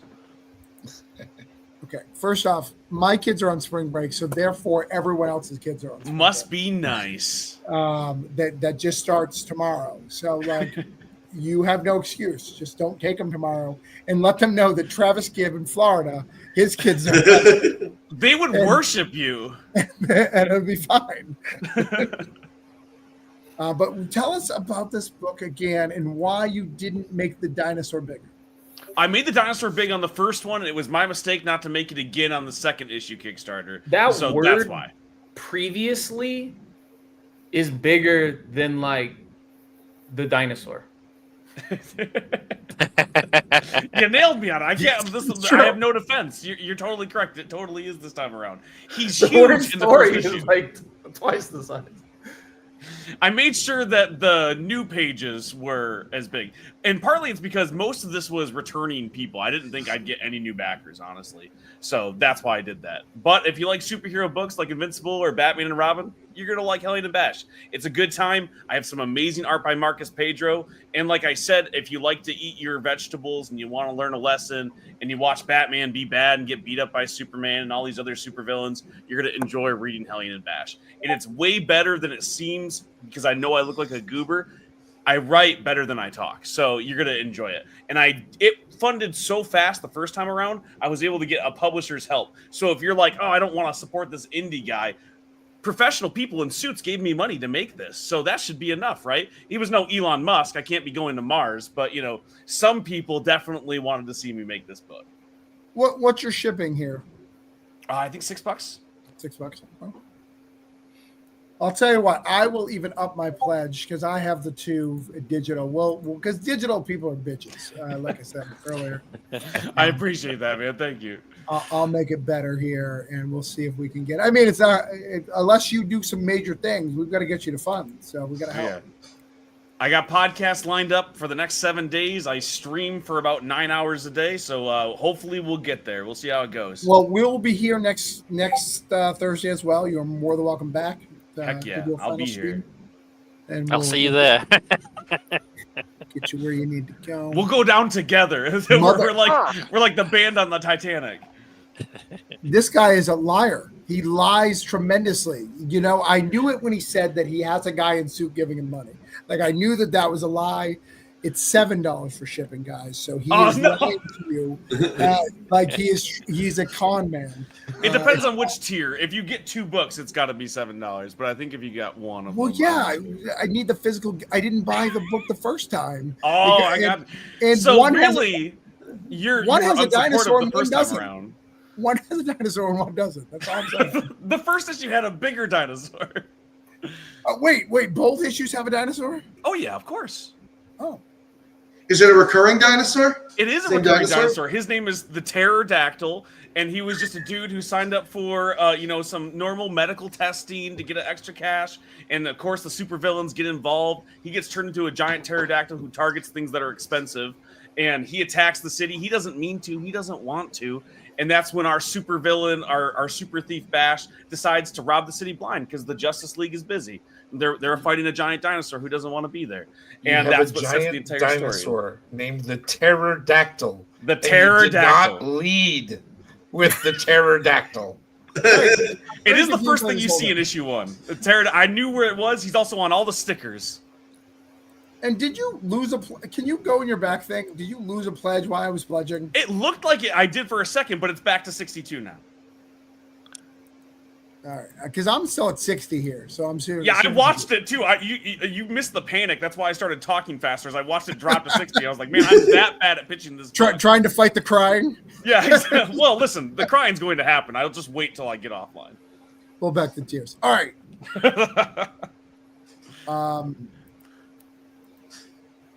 So I shared that out. Everybody's good. Here's my book. I made more money. It's cool. Like, it's all good. We don't need to do my whole shenanigans. I'm not mad at anybody. Who's private chat? Who's gonna back? All right. Thanks, Scott. Appreciate you. All right. Was it the bat dong that got you, Scott? He's muted. Yeah, I was super into that. I was like, all right, we're transferring from dinosaurs to bats. It's all good. As long as it's in the wheelhouse. All right, James. So we'll start with you. And Scott, can you send your link in the back private chat? Yes, sir. I'll be right back, guys. Yeah. After these messages. Oh, good. We're all of the same age, roughly. You got that. Yeah, I heard the music in my head as soon as he said that. Gummy bears bouncing here, and that's what happens when they come back, right? I adventure that's beyond compare. We are the while we're on the commercial break, TS, just a heads up, the link to your Instagram on your website doesn't work. Oh no. That Instagram that I I'm always clicked on. it to follow you, and it goes page not found. Oh no! Oh, So nuts. just a heads up. I'll go fix that immediately. All right. Sorry if I sounded sarcastic. I did. actually will fix that immediately. I mean, I was like, oh, he does not give a shit about this link. Oh no, you little bitch! Why don't you go find it? Yeah, you have to find me the old-fashioned way. I have Oh, like no. 50 followers on Instagram. I have like 1,500 on TikTok, so that is the priority. But it's gonna go away, so I need to care about Instagram. I was like, stop bragging about Instagram over here. Instagram's not the bad one, just so you know. Like there's bad social media now. That's not on it. All right, tell us about this teddy bear. Alrighty, this teddy bear is named Patches. And Patches is the guardian of a young girl named Faye, who is basically grieving from losing her father. He died of cancer, and all of that grief, all of that sadness is basically attracting nightmares from the dream world to come into the real world. And every night, Patches faces the dark and fights those monsters right back in. That is until the biggest, baddest boogeyman fights his way through and drags Patches into the dream world. And that little girl, Faye, is left with the choice about whether or not she's going to go into the dream world and face the nightmares on their terms, or if she's going to stay and, try to hide into the safety of her own little world. Nice. So I'm excited about this book. I'm really so proud of you that you got Projects We Love. I know that was a big deal for you. Oh, dude, that was a really big deal for me, Travis. And your advice and a couple of other creators have always spent time helping me make sure that I get my page together. I know I can be a little distracted with making decisions, but all of that help definitely got me that. Finally, it's my first book with Projects We Love, and yeah, I am absolutely excited about that. Yeah, I think it looks good. You could make these bigger. I think this would be good too, these reward tiers. I can see if I can do about that. Yeah. I know that James has put his heart and soul in this book for a little bit. He's been working really hard on it. I know I made a lot of teddy bear jokes throughout this whole thing, but he's been working really hard on this. I'm going to share it out, try to see if we can get it some love. I think it's a great book. I'm excited to get it funded. He always finds a way to fund. He works really hard, and he'll do whatever it takes to get there. So, yeah, I've added a couple of tiers because I've got comments from people who are asking for different types of rewards, and so I've actually added a few different things. Somebody was asking for like teddy bear pajamas, so I made some. I've got like a sketch of some stuff that I can make. Camille does like sewing and things like that, so she's going to help me with it. I always have like these custom hoodies in most of my Kickstarters for Damage Inc. And a couple of people emailed me and asked if I was going to do one for not. So there's a few different things that we added over the course of the last couple of days to go ahead and respond to the people who are sending me messages and asking about a couple. And based on those pledges, though, where the hell for these people? They ask you to make custom things. You're not here yet. Where are they? They haven't pledged yet, but the first step is to make sure they're aware of it, which I've broadcast out on my emails. I've talked about it. I'm lucky enough to have been on a few podcasts over the last few days, and just got to make sure everybody knows about what's there, right? So I didn't know this was an option, so I'm really excited. So, TS, I would really like to live inside this dinosaur. If you could make me like a Snuggie or something of that nature, just add it as a pledge. I didn't know that this was an option that we could just tell people to do. Joe, I would like a custom D20. That would be great if you could just go ahead and make that. Mm-hmm. Sean, you made the robot, so I guess it does work for you. But I would like a full-size robot, to be honest. I love that. Zach, can we go to Mars on a non-SpaceX plane, please? Would I? Can we? Can we? I would never go to Mars. That place is inhospitable. That's coward talk, is what I'm hearing. I don't like 3D radiation. printed chip. Dude, I won't get on an airplane, so Mars. Come on. Dude, Have and some he's still gumption. going up. He's at 107 now. like, man, we complain a little bit, and he's just raking in money. He's sitting back. Zach's just like living off it. It's a Dino song. They're like, this guy's talented. Like, Yeah, I already pledged the Dino Knights. Don't ask me how, but I did. all right, so we were already pledged before. We were day ones for each other.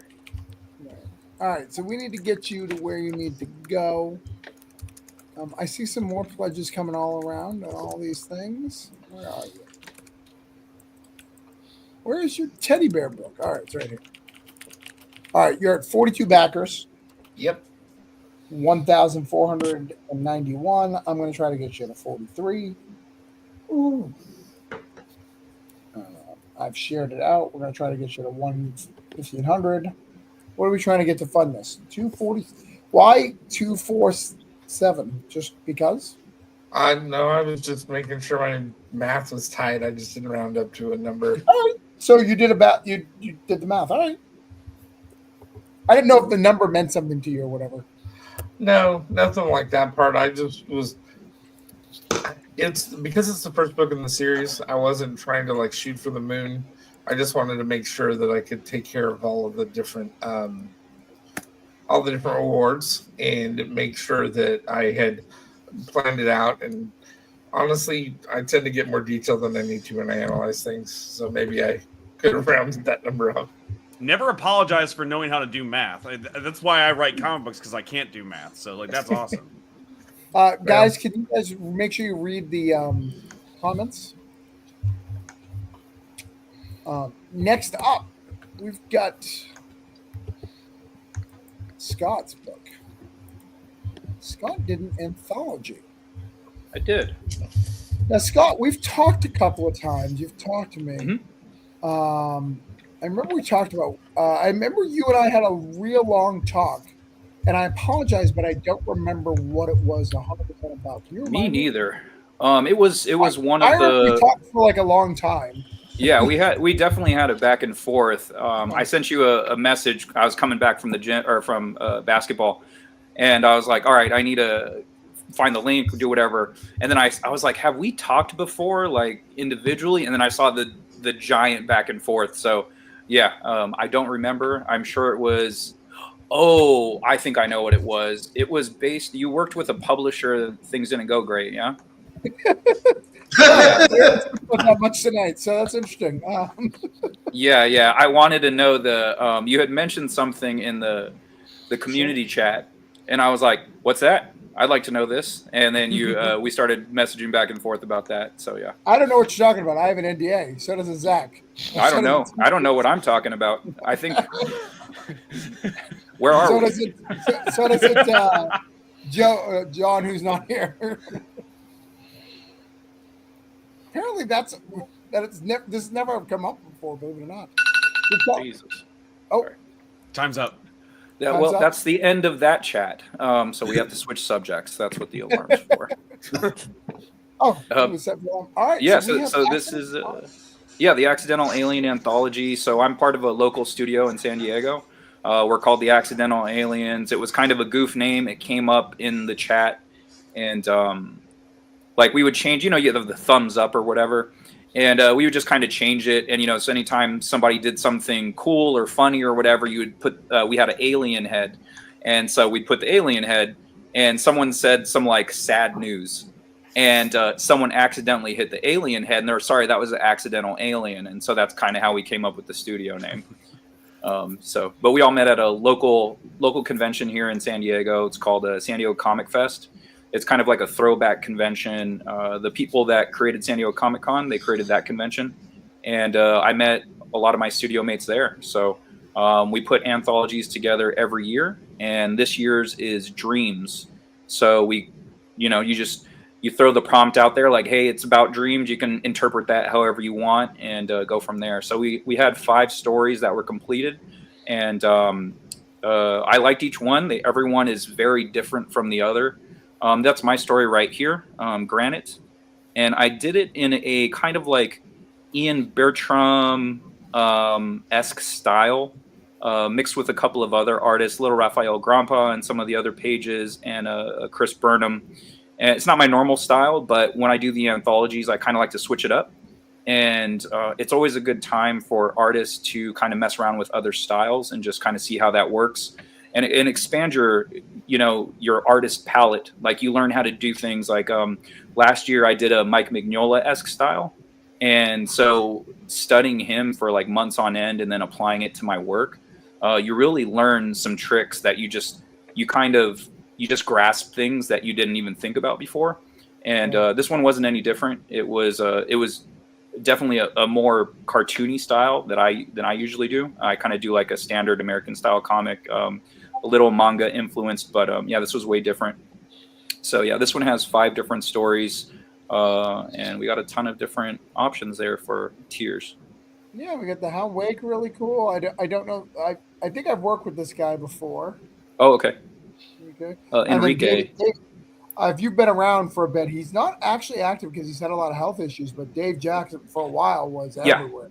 Like, Dave Jackson. Yeah, he's great. He did a pinup for me as well, and I introduced him to my buddy Travis here. And so I was like, hey, because quarantine kind of affected people differently. And my buddy Travis Rivas, he's a very good writer. And I was like, hey man, you should do something with those characters. I know this guy from Facebook, and he did a pinup for me, and he does really good work. So, yeah, he went with him, and he knocked it out of the park. Yeah, no, absolutely. Well, that's really cool. This is how many years you guys been doing this? We met in 2016, most of us, and then so our very first anthology was 2017. I had already been doing books on my own. Like I was doing my main title is Second Shift, and it's like minimum wage superheroes title. It's very like it's like X-Men meets Invincible, like it's like in that world. And so yeah, so I was already doing that title, and I was talking to the other artists. I was like, you guys want to do an anthology? And it's just work on your short story. You have X amount of pages. If you get it done, you're in the anthology. If you don't get it done, then you're just not in the anthology. It doesn't affect anyone else, and we can just still put it out. So we've been doing that pretty much every year, except for quarantine and a couple of years after that. So then we got back on track in 2023, doing the yearly one, and so yeah, so this is our 2025 version. James, I see your message. No problem. Of course, my name is Travis. You've only known me for 8 years, but that's fine. To be fair, I do that because of brain damage. You're good. I'm just messing. Like I literally do that so much at work that I have to like make my employees wear name tags. Yeah, you're fine. All right. See you, brother. Everybody, all right, it was great, but I do have to go. Like Travis had mentioned, I do have to go. But everybody, it was really nice talking to everybody. I am definitely going to remember conversing about all the things we did tonight. You guys all made me laugh. I love it. Good luck on all your books, and thank you guys for your time. Little buddy. So Scott, I got you written down here. We're going to try to get you to 42 backers for 50 and 11. That's really cool. I don't know if you know this, but I'm known for anthologies. That's what most people know me for. I do 2 big ones, Holiday Spirits and Cthulhu Invades, 2 big series. So I love anthologies. I love getting that out. So that's nice, man. Yeah, we do a couple of other ones. Like I kind of wanted to disband the yearly one. Right. Oh, am I muted? Oh. No. Zach's baby's crying, so I didn't want to make noise. Okay. Yeah, I wanted to get away from the yearly one, and just whenever the people in the studio had a story, it's like, all right, well, we have this title for like superhero style stories, and then this one's kind of a catch-all. So if you guys got ideas, you can just knock them out all year long, and we can just put these out continuously all year. And then unfortunately, most people, they kind of just started waiting for the yearly one. And I'm like, guys, we talked about this. So, but anyway, everyone wanted to stick with the yearly. I'm like, it's fine. All right, you guys keep doing that. I'm drawing like 3 books. So, it's all right. Well, you do whatever you guys want to do. So we have a couple of like Astounding Adventures is our superhero title, and that one's really fun. And another one is Tales from the Mothership. So we kind of have 3 anthologies we do, and the other 2 are kind of stuck at 1 issue each, and then the yearly one is up to 17, 18. like 8. Yeah, so we're up to 8. Nice. Yeah. It's time for that omnibus. Make a big book. Oh yeah, I know. It's tough when we start selling out of the other anthologies, like the later ones, and you know, we kind of like, you know, we gained some people, we lost some people along the way, so it's kind of like, well, we don't want to just reprint stuff if those people aren't in the studio anymore, and you know, kind of like their old anthologies, like let's leave those for now, and then, you know, like you said, like everyone that's still in the studio and working, it's like maybe we can just do one giant you know, collected thing. Yeah. That's really cool. I like that you guys are doing that. I mean, I wish this was a solo interview because I have questions about wrestling. I'm a huge wrestling fan. I know Fred as well. I would love to know where you where you were pro I wrestler. know. I was so interested in it, but I'm like, well, we have to talk about books and stuff. I know. So like, I want to hear more. I don't mind, like all that. Everyone wants to know about wrestling, Scott. So. Yeah, all that. Hey, all that helps, right? Like if anyone's listening and stuff, and like if it makes me more interesting and more interested in my book just because of that, that's cool with me. So I'm Scott Lost. I am one of the founding members of Pro Wrestling Guerrilla, PWG out here in SoCal. And it's kind of like, if you're familiar with indies, like it was at one point it was on level with Ring of Honor. So yeah, it was really popular. It's kind of what put the Young Bucks on the map from AEW. A lot of the SoCal talent in AEW is from like Pro Wrestling Guerrilla and around the SoCal scene. Sami Zayn and Kevin Owens, they were PWG guys for sure. Like they were always there every month. They were super cool guys. We loved having them around. So yeah, I pretty much wrestled all around SoCal and Japan, Mexico, Europe. We did a tour with PWG, so we toured quite a bit. So that was really cool. Yeah, that is so cool. Explore the world. Yeah, did it from 2000 to 2010. What was your finisher? Funny enough, it was called the Big Fat Kill, comic nerd, and it was a spinning hook kick to the face, and now everyone does it. So, but I was the first one to do it, and then everyone started doing it after that. But if you YouTube me, I will. That's very cool. It's all good. When I retired, because I was really innovative. Like I used to create a lot of moves. Like my brain just constantly does it, and like even when I retired, I was still like texting my buddies that were still working. I'm like, hey, does anyone do something like this? They're all, no. I'm like, you can have it. I don't need it. You know, obviously. Right. That's awesome. So, but then I can also roll it over to comics, which is cool. One of my main characters in Second Shift, he's a comic book and wrestling nerd. So like he's essentially me when I was younger. And so it's way easy to write him and like to get his voice down because it's just me. So, but like that translates. He has a sister. She's a martial artist. So it's like I have plans for them to do like tag finishing moves just in the context of a fight. Like not straight up have, I don't know, some wrestling moves, but some. Like there's some in there, but it's going to be like, I don't know if you watch, well, I guess WWE is kind of like that right now, where it's like a lot of combos. It's like boom, boom, boom, boom. Right. So that kind of stuff. So it's just like, oh, okay, I could do that with them because, you know, they're brother and sister, so they know how each other think and work, and, you know, they can work on this type of stuff. So it's cool to kind of take that choreographed background and then apply it to comics. So when I do fight scenes, I'm like, oh, cool. I know this part of you know, action. That's awesome. Heck yeah. Yeah, I was gonna say when Travis was saying about like the how like sports and geek kind of don't intersect. If they intersect anywhere, it's probably pro wrestling. You know, absolutely. It's as close as it gets. Yeah, it's interesting because the crossover doesn't always go the other way. So there's way more comic book fans that are also wrestling fans. But when you go to wrestling shows and like I mentioned comic books, they're like, all right, whatever. Yeah, because Really? it's really interesting. You would think, because most of the wrestlers like not most, a good percentage of the wrestlers like comic books. But then there's just this percentage that has no interest in them. And it's like, you know, it's funny, like when you're in the locker room, or even, I don't know if it applies to comics, but we kind of self-diagnose ourselves. It's like a lot of dudes with like, I don't know, like family issues or something like that have a tendency, and there's like this Peter Pan complex that gets carried over. And so it's just kind of like, oh, that's weird. It's just like, you know, it's like, hey, you have this in common. It's like, oh, this happened to you. Oh, that's weird. Like, yeah, I kind of got something like that, you know? And it's interesting how that crosses over. And it's like, oh, we're still obsessed with like youthful things. And it's like, oh, we're essentially superheroes. Like we're wearing spandex. we're doing these cool moves like you see like in X-Men or whatever growing up. It's like, oh, they got their superpowers, but we have finishers, stuff like that. Awesome. We'll talk another time, Scott. I would love to talk Oh, yeah. wrestling with you all the time, bro. I can talk about comics, wrestling, whatever you guys want to talk about. I'm cool. All right. Well, so I shared that out. So hopefully people are back. I want to go back to Sean because I wanted to get him to. Hey, Travis, I probably have to duck out. Who was that? That was me, Joe. I don't see Joe. Like I see Lori's house. Oh yeah.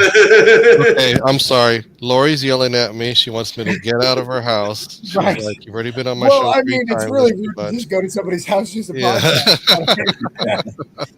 But I had to hear Scott because I've been sharing his stuff for a long time, and I just wanted to actually, hear a little bit about you. So. Oh yeah, thanks, Joe. I appreciate it, man. Like as soon as I saw you on the call, I wanted to shout you out, but I'm like, they're doing stuff right now. Like I'll talk to them later about it, or if we get a chance on the air. So yeah, I appreciate you always sharing my stuff, dude. Busy talking about dinosaur dongs. I mean, that was a welcome. That was like, yeah. I forgot to mention that part when he sent the invite. I don't know why Spielberg didn't address that, man. I felt like he was the realism guy. I felt like he would have got it right, but it's like, where are those two raptors at? And they're just in the bush going clever girl. That's not the flank we talked about. Well, good night, good sir. All right, Joe. Recon, we are still at 149. Mother effer. Why, Sean? Why? I did get another one, so it was 148. So we're getting closer. But I also am looking here for Ballad of Nod. He took off, but he's at 143. At 43, I mean. So we can mark him off our list, which is great. And I backed Accidental Aliens, but I'd like to get it some more. Oh, thank you. Yeah. I'm still going through all of your guys. Your guys' pitches were really great, really intriguing. So as soon as I heard the Invincible thing, I was like, yeah, all right, let me find that one right now. So that's something we have in common. So yeah, but I'm still going through all of yours. I want to make sure I back everybody's in here as well. Like I love supporting other creators. Like I tell people, on the pod. So our pod is Making Comics. It's a process podcast where we break down every week. So we do it every Monday, and it's like holds us accountable. It's like, what'd you do this week? And so we just go back and forth. My buddy's a writer. I'm an artist. So it's from two different perspectives. So it's real easy to like ask each other questions because that's not necessarily our world or our role in creating comic books. But I've been doing the podcast, like, I think this is our 5th year. I think we started it in quarantine. And so like I've learned a lot about writing just by doing a podcast with him every week, because we pick each other's brains. And I'm like, oh, why would you do this? Like, why was that the choice? And, he'll explain it to me. So, I forgot why I brought that up.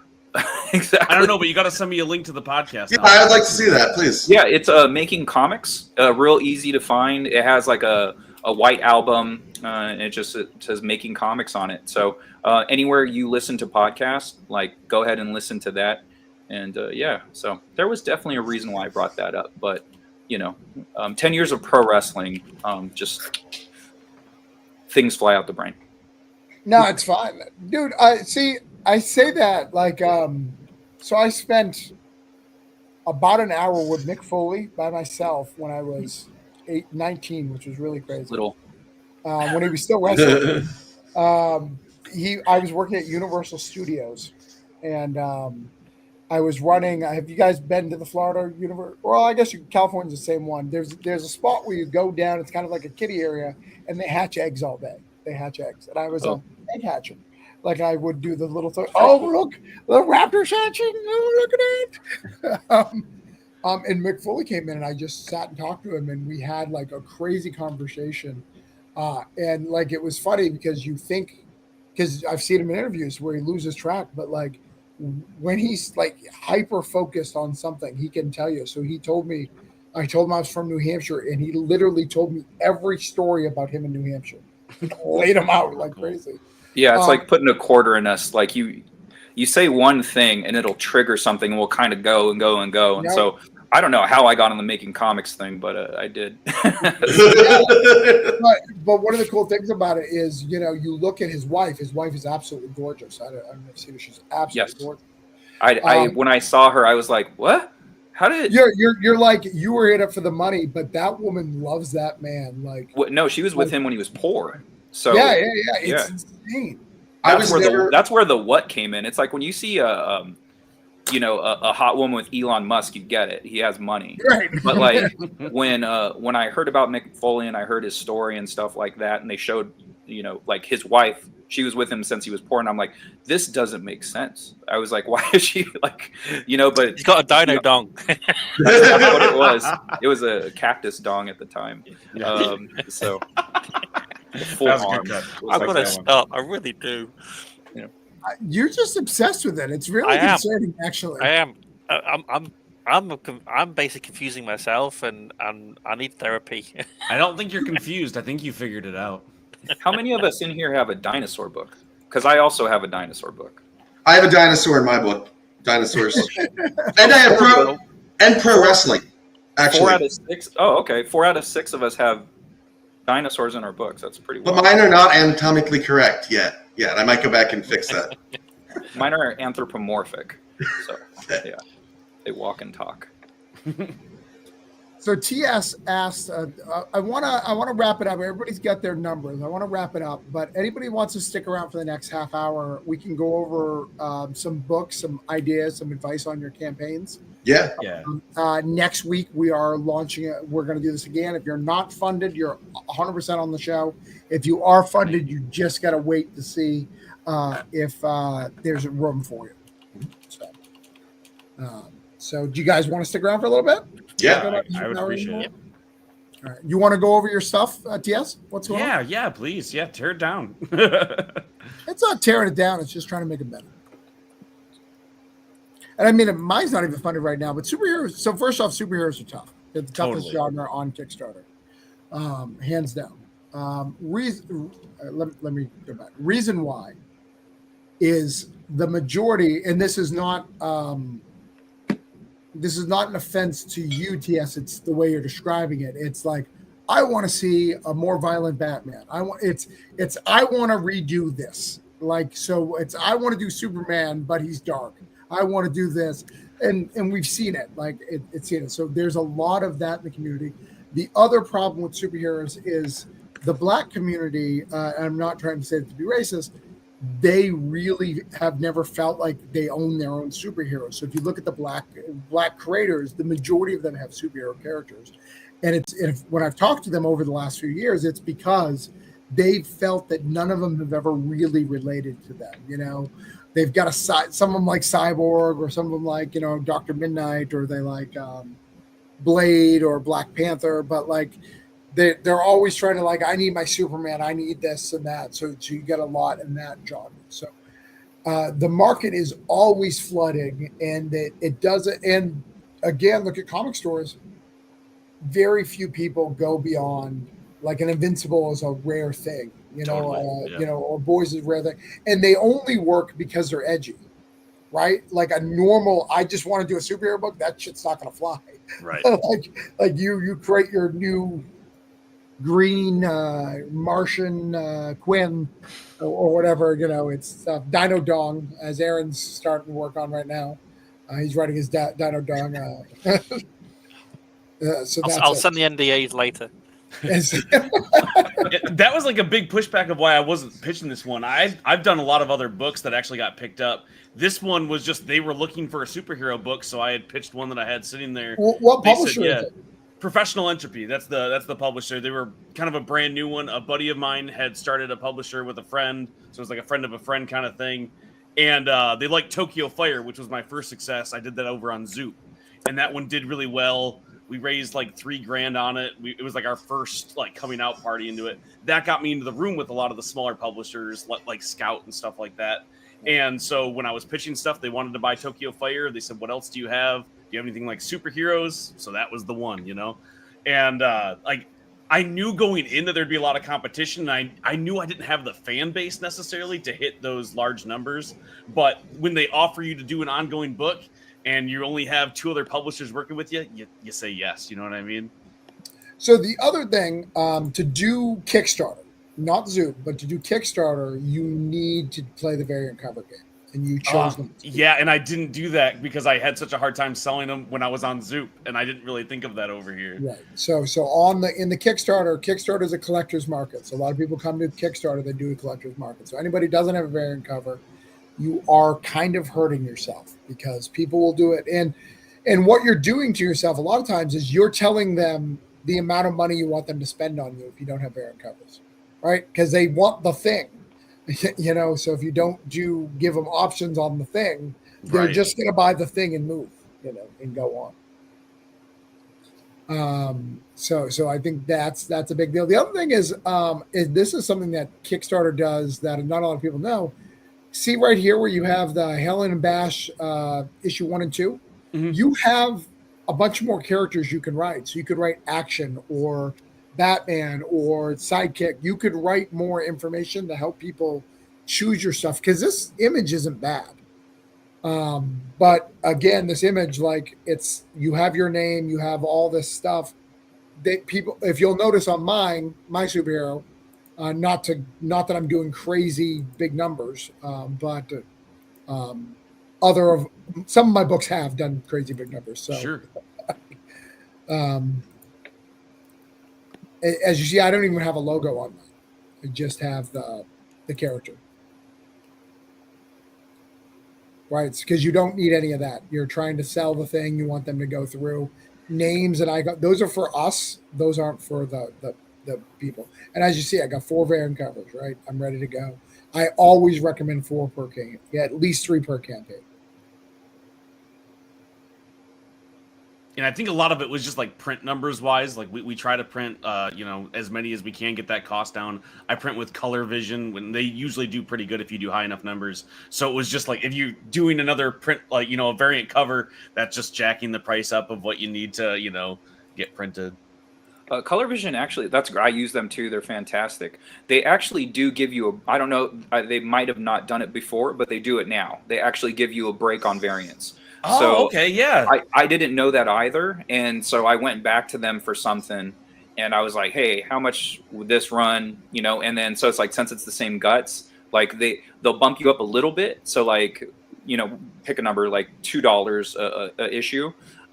So that's your breaking point. Like, or if you get it even cheaper than that. Right. It'll be like 5 cents more than that, so it'll be like $2.05 per cover. That's not bad at all. I did not know. Yeah. It's like a flat fee. Like most people have a flat fee of extra cover fee. Yeah.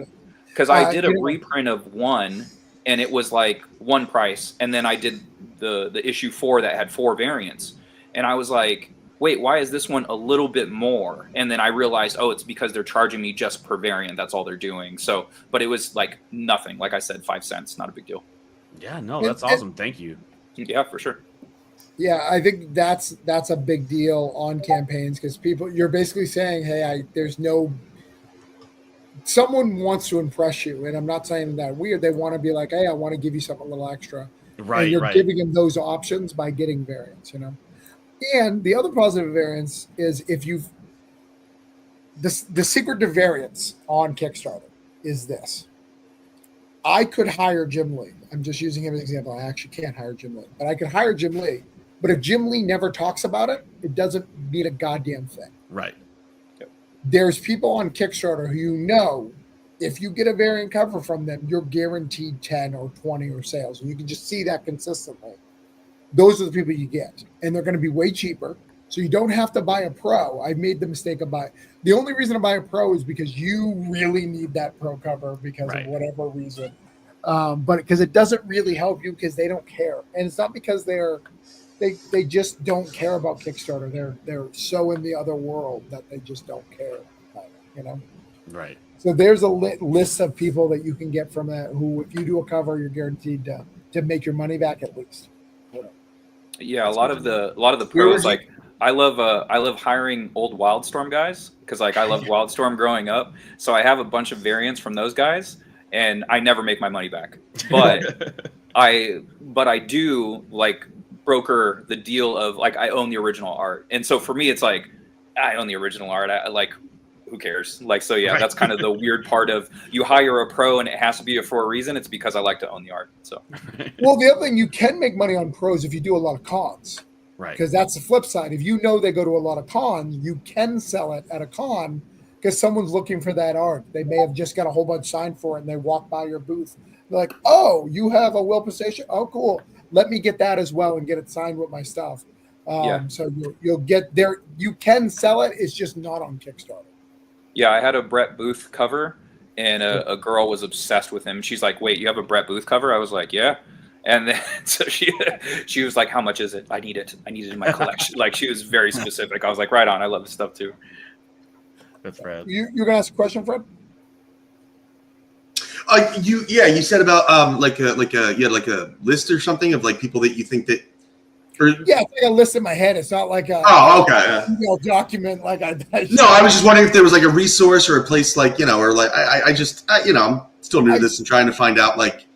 Fred, I think it would be really shitty if I had a list to be like, hey, these guys are really good for getting your money's worth. Yeah, well, I didn't mean it like that, but yeah. But that's what that list would be. I do have that list, but it is also in my head. Right. Yeah, I don't know. I'm just like, I don't know, like for future variants and stuff. I'm just like, you new to it. How do you figure out like, who's the, best option? Yeah, there's a list of people on Kickstarter who are Kickstarter like darlings who you can get stuff. There's people who I absolutely hate, but I know if I bought a cover from them, I hate their art, but I know I can sell 25 covers if I get it. Huh. I haven't done it yet, but no, again, I'm just curious, like I don't. Yeah, I find people on like Instagram too sometimes. I'll just because that's how I found one of mine. Yeah, and he turned out to be very helpful. Yeah, you like, and it's great. I've gotten a few guys that are actually getting hired by Marvel and DC now. So I got them at like a way cheaper rate because they were just indie dudes, and then like they reached out like, hey, do you got more work? And then like they gave me their new rates, and I was all, whoa. I was like, I'm an indie guy, man. It's a little rough, but but it's cool to get them on the ground. And it's kind of like, oh, right on. And like there's always up and coming artists that you can find. Like there's Facebook groups where you can search out artists. There's a couple of guys on there super killer. I got one guy, I'll tell you when we get off of this. He's fantastic. His work's really dynamic and it just jumps off the page, and he was very reasonable. So yeah, cool. I'll because like especially with like so many like different like I try, like at least in my variants and stuff, I try to like, change up the style depending on the issue. Like I have a different kind of theme or mindset for like kind of each one. So like, I would like to kind of know like what I could, I guess I don't want to say like window shop, but like, like to know like who's, a good a good fit for like a style and whatnot. Who left? I don't know. Oh, Sean. John would probably be back because he doesn't. He would normally tell me he's going to leave. Travis, I was going to ask: is there anything? Because you were giving like kind of advice on the Kickstarter campaign. I think we talked about this like briefly, but like I think my thing right now like is kind of like getting more followers, like getting more engagement. Like, is there something that I'm like I could be doing better? I'm going to take your advice tomorrow. Reach out to Lori and Austin. I just with work today and then coming home and getting funded. That was whatever. But is there anything else that you see that I could be doing better? Those are the main things. You've got a book here. I don't think these pages are the best shades to represent the book. And I told you that a while ago. Just like these are the first pages, but like the story takes place really after this. You know what I'm saying? But you got to censor some stuff out. But I think censoring that stuff out may be helpful to you. Yeah. You think so? Doing those like more risque pages, but like blurring it a bit. Wasn't there an image of the main dude on a bed, a hospital bed, and a nurse kind of lifts it up? Why isn't that there? That's in book 6. Oh, okay. That's probably why then. I know. Okay. It's a tricky one because like I don't. I was even resistant to like giving so much story out right away because I felt like I didn't want to spoil what book 1 was. But at the end of the day, I mean, I think you guys, I just You couldn't gotta spell the figure. book. I couldn't figure out a way to tell it without that. I was trying to do like dance around it and not. So now I have to live I with would. it. The other thing I would do here is really show the covers. So you did it right here where you labeled it good. Make sure you do that on each of them. So Okay. people can really show, maybe even break up where the covers are. You know. Maybe have like a headline. Have a headline of covers. Yeah. See, Sure. like I'll show you on how people. Even if you use it at 2 spots to fill stuff. Let me show you. I was going to suggest I have like the bundle with all 4 of them as like a thing. Would that be a good thing to feature? Yeah, but it's small if you do it like that. I would break it down where you actually show them. Hey, here's cover A, here's cover B, here's C, here's D. Yeah, I got you. I can do that. So and tag it in the headline as well, so people can go straight to the covers. yeah. Tag a link. I don't Tag it do as that. the headline. I'm not good at that, but you can make it on the side where all these things so people can jump. I actually right to a reward. Yep. Yeah, so you have the headline on the left side, and you can actually tag headlines and pick in images. So if you have the first one as tagged as the cover, they can just click on that headline and go straight down to it. Is that on the like when you're putting it in there, that little like thing with all the icons with like the little link thing and all that? Yeah. Well, you just highlight it and it'll be like H1, H2, H3, H3. Just make it H1 and it'll do that. Okay, cool. Thank you guys. Thank you. I appreciate it. And I think you can do it with images too. I just don't remember. If you have any problems, just let me know and I'll show you how to do it. Thank you. I appreciate that. No problem. And again, Travis, thanks again for having me on, man. Like I appreciate like getting to know people better here in the community and stuff, man. This has been really helpful. Yeah, and I'll try done it successfully is nice. Yeah, well, again, it hasn't even set in yet. I still don't feel like it's happened yet. But yeah, no, again, like I'll hang out next week, even if like you can get me on like later on or whatever. Like I would like to, keep doing this. But so I just got a message because I share my personal stuff. I'm guessing my son is in the gaming industry. Is that what you do? It looks like you have a girlfriend on your Facebook. I feel like this is a trap. Someone's trying to set me up. Like, what are you talking about? That was such a scattershot approach with different things. Like hopefully they respond to something in here. Do you like any of these things? Who are you? Here are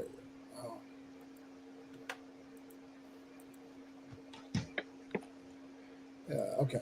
Anyways, sorry, that's very distracting. I'll handle that later, I guess, or ignore it because it sounds scary. I'm very married. I'm very happy.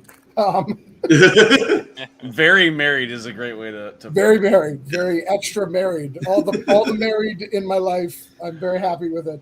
Thank you. Goodbye. How are you? Question mark. How married are you? All right, fellas, I gotta tap out. I gotta go shower and I gotta work on some pages. So this was great hanging out with you. Great talking to you guys. Great meeting you. Yeah, great meeting you. If you want Please to come next week, we can keep doing your stuff. Okay, right on. We started at Eastern time. I'm gonna send both you and TS. I don't know if you guys know I run a private Discord. Yeah, I was about to message you about that when I was sending you the other stuff. Cool. I only normally let people in once a month, but before you leave, just click the Discord. If you're interested in joining, click it because this goes away after we chat. Oh, okay. That's that link. It's a private Discord. It's very, very good if you want to grow your community. Worth it. Yeah, absolutely. I got so much out of it. Like it was probably the best thing that helped me get here the last 6 okay, months. cool. It'll get you work if you want writers gigs. It'll get you free comics to help your campaign. Yeah, that would be great, man. Yeah. Oh, really? You can do that there? Yeah. Like for like a bundle? Yeah. Hold on. Let Scott want to leave. Do you want to say goodbye? Do you want to say? Oh, yeah. One more time? Yeah. So if you guys dug anything that I talked about, please check out Accidental Aliens. Just type that in, on Kickstarter. It'll pop up. It's all about dreams. So, and I like to have my stories run across my other titles. So my story, Granite, right there, it actually connects with my other series, Second Shift. But you can also just read this on its own. It reads just fine as a individual story. But I do run the Granite storyline through a lot of the anthologies, and that all connects with my other title, Second Shift. So yeah, it's a accidental alien anthology, Dreams. So if you just type in accidental aliens, it'll come up, and you can check out the stories there. There are little summaries, synopsis of each story under the cover and page 1. So if the stories sound cool, back to project. Yeah, awesome. Thank you. Thank you. Thanks, guys. And then you guys can follow me at Scott Lost, SCOTTLOST on Twitter, Instagram, Threads, Blue Sky, all of the things. And then Facebook.com/Scott Lost. And if you guys want to listen to that podcast, it's just Making Comics. Very simple. It's like a white album cover. And click that. It's on Apple, Spotify, all those good things. Yeah. All right. Thanks, guys. Thank you. My response, just for you guys a record, yes, I'm married and I write comic books, but so similar, but not the same. We'll see what happens. All right. So yes, in the Discord, there is a section, Fred, that is called, what is it called? Free digitals. Okay. And what that is there's a spreadsheet in there for you to use those for your campaign. So you can do what I'm doing. Yeah. You see what I'm doing, where every 25 backers I give a digital. Aaron does the same thing. What's yours? Every 50? Every 10. Every 10. Say every 10. So you can get those digitals from people. So I That's have this. awesome. Yeah, I'll look into that. Thank you. Yeah, for sure. I was thinking about doing that because now, like, now that I'm, funded, I was going to put together some stretch goals and stuff. I've got a list of some stuff. Yeah, they're perfect stretch goals. Yeah, that sounds right up my alley. Yep. Yeah, they don't add any cost to your thing, but gives them something of value. Right. So yes, what other questions you got from me, brother? I mean, if there's anything else you think I should be doing for Kickstarter, like I said, like I got successful on Zoop, but what was that? You should probably sell more comics. So like right now, you're selling like only a little bit of comics, and if you sold more, you would be happier with the results. I would be. I should give that a shot. Yeah, honestly. you guys should write that down. That's good advice. I've been doing it wrong all this time. Right. See, that's what he gave me yesterday, and that's why I tried like 15 different times to figure out the right thing to respond to. Like, it's how do you answer that? It's hard. Just sell more. Just sell do more. it. Yeah, We're working on it, and also like I know that like building up the following, even if you get like a large following on any of the social media, like only like 10% of them are even going to click the Kickstarter link to actually go and check it out. So I've been trying to do that, but you have to balance that with doing all of the other work of doing everything else and actually writing the books and trying to balance that. I think I got in a little bit over my head with all of the deals that I had signed because I have to do like 9 of these Kickstarters this year, and I'm like, I'm having trouble getting one of these funded this year, let alone all the other ones that are coming up. Yeah. Luckily, I'm working with a publisher. The next one, they do a lot of marketing themselves. That's Invader Comics. So hopefully I'll have better luck over there. But Have you tried going to like Facebook groups and social media, not specifically comics, but of the actual genre you're pushing? Because I'm actually, instead of going straight just for comics, I'm going for horror groups now. So people who might not necessarily go for comics, but they're in the horror fans, so they might, click the link more often than just because I've noticed there's when you're sending all your comics, your Kickstarter to all these groups, no one clicks on it. It's the same. It's the same person. Well, who's, they're all sending the same shit. I think people get confused about creator groups, especially with crossover promotion. Like they're like, "Hey, back my book." That's not what that is for. Like that, it's for building a community to help you share campaigns. So one of the tricks to Kickstarter, and why you want to do digital and all that, is you can then find someone at your level. So you can find, like you and Fred are about the same backers. I think you have 72, right? And Fred's at like 43 now, I think. Okay. 42, 43. So there's still a gap there, but you want to get as close to your gap as possible. So if you have 100, you want to find someone at 100. and then you do a backer share, and hopefully you find someone who's doing a similar book, right? For instance, if I was doing Voodoo Nations, it would work really well with the Exorcist book, Aaron's book. So if I did a share of Aaron's book on my campaign, it would have a likelihood of translating. The problem of this as well, where a lot of creators do it, is they'll do like 3 or 4. That doesn't do a damn thing because you're leading them all over the place, and Right. you're just trying to get them to share your book, and they're sharing 3 or 4. Everybody's sharing 3 or 4. No one wants to be sold to when they've already bought something. Yeah. You've already bought something from this person, and now you're trying to tell them to buy other people's things. Like it's not going to work for. So it's better to pick one or two, an update, and then go, this is the one that I'm standing by, and here's why. And you write something a little bit more personal if you can.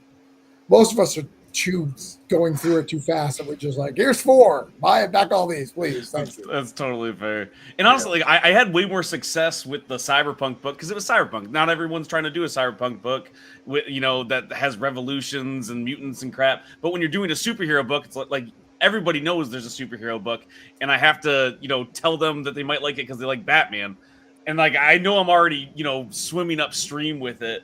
And there's more to it. And when people buy it, the compliment I get all the time is, actually, I thought it was going to be crap. It was really good. And I love the actually part. It doesn't do great for marketing. Like, I can't put that on the box. But like, actually, they thought it was rad. I did put that on the last pull quote. I was like, this podcast said, actually, it was really good. But it is hard to like sell it that way.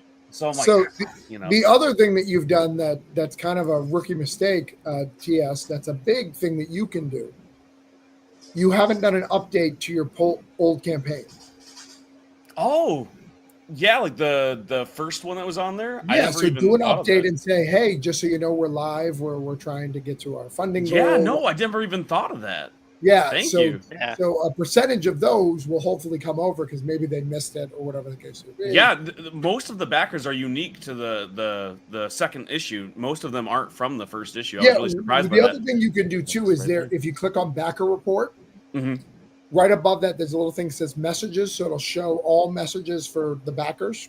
Like it'll say like 60. I think you said it has 60 on your first campaign. You can message all of them individually. So you don't even have to do an update. You can literally send them a private message. Oh, heck yeah. And you can do it all at once. Don't do both at the same time. Correct. Don't do both. Update, and then send them a message. Spread it out. Yeah, I'm going to do within that. Days if you can. Yeah, but I'll start there. Thank you. I never even thought of that. That's really smart. Thanks, man. The other thing is you haven't backed a lot. No. You may not have money or whatever the case would be. If you don't have money, back a bunch of books for like $1. Okay. Like just showing that you support, that you're there. People understand like you're making comics, so you don't have money. Like people get that. It's not a big deal. How many have I backed? I gotta take a look. I think I'm at like 21. Yeah. Yeah, 21. It just shows that you're part of the community, and even more so, if you think someone who is live, here's even a trick. If you think someone's live who would like your book, back them, because most of us, if we don't have a ton of backers, will investigate that backer just out of boredom. And if they do, there's a chance that they may back you, right? I'm not bored, but I used to. That's totally fair, though. But yeah, so if you see something that you like, hey, and it's a lot easier to ask for favors or like ask advice if you've invested in them a little bit. Them knowing your name is good, right? Right. Because the good thing is if they back yours, all their followers get a notification saying, Travis has backed such and such. Oh, really? So they'll get an email notification. Yeah. Yeah, getting me to back you is good because I have a lot of backers on my thing. So getting that. Unfortunately, getting me to back you at 10 o'clock at night is not useful. Not as useful as in mid-afternoon, but still, that's good to know. Thank you. This is the little things. It's like making comic books. Honestly, is the easiest part of the whole thing, and you kind of cheer when a publisher says, "Yeah, all right, we're going to back you, and we're going to help you publish your book," and immediately they're like, "Hey, we're going to do the crowdfunder on this day," and I'm like, "Oh no, see, I could have did that myself." And now I got to go through all the headache, and I have less control over what's going on. And I try to like not look the gift horse in the mouth and be like, "That's cool. It helps me build my resume." every single publisher I work with makes me more reputable to another publisher. That's how it's worked for me so far. However, it hasn't really alleviated any of the crowdfunding strife. And that's the biggest part, man. Like, I can make comic books all day. Honestly, I love doing it, and it's easy to do. It's the only thing I'm good at. It's all the other stuff. And I'm like, okay, how do I get better at Kickstarter? So this is all awesome. Thank you so much. Yeah. Yeah. The Discord helped me a lot. Just I joined it immediately. jump in it. Yeah. The people are great and they're really cool. And they don't make you you can ask questions and like a novice, and they don't make you feel like stupid or foolish or anything like that. It's okay. I already feel stupid and foolish. So I know, me too. Like, it's perfect. That's my secret, Cap. I'm always stupid. We have a good community in there. But you said like, hey, invaders can take over now. Well, first off, I love invaders. We're trying to figure out what book I'm going to do there. They want a book from me.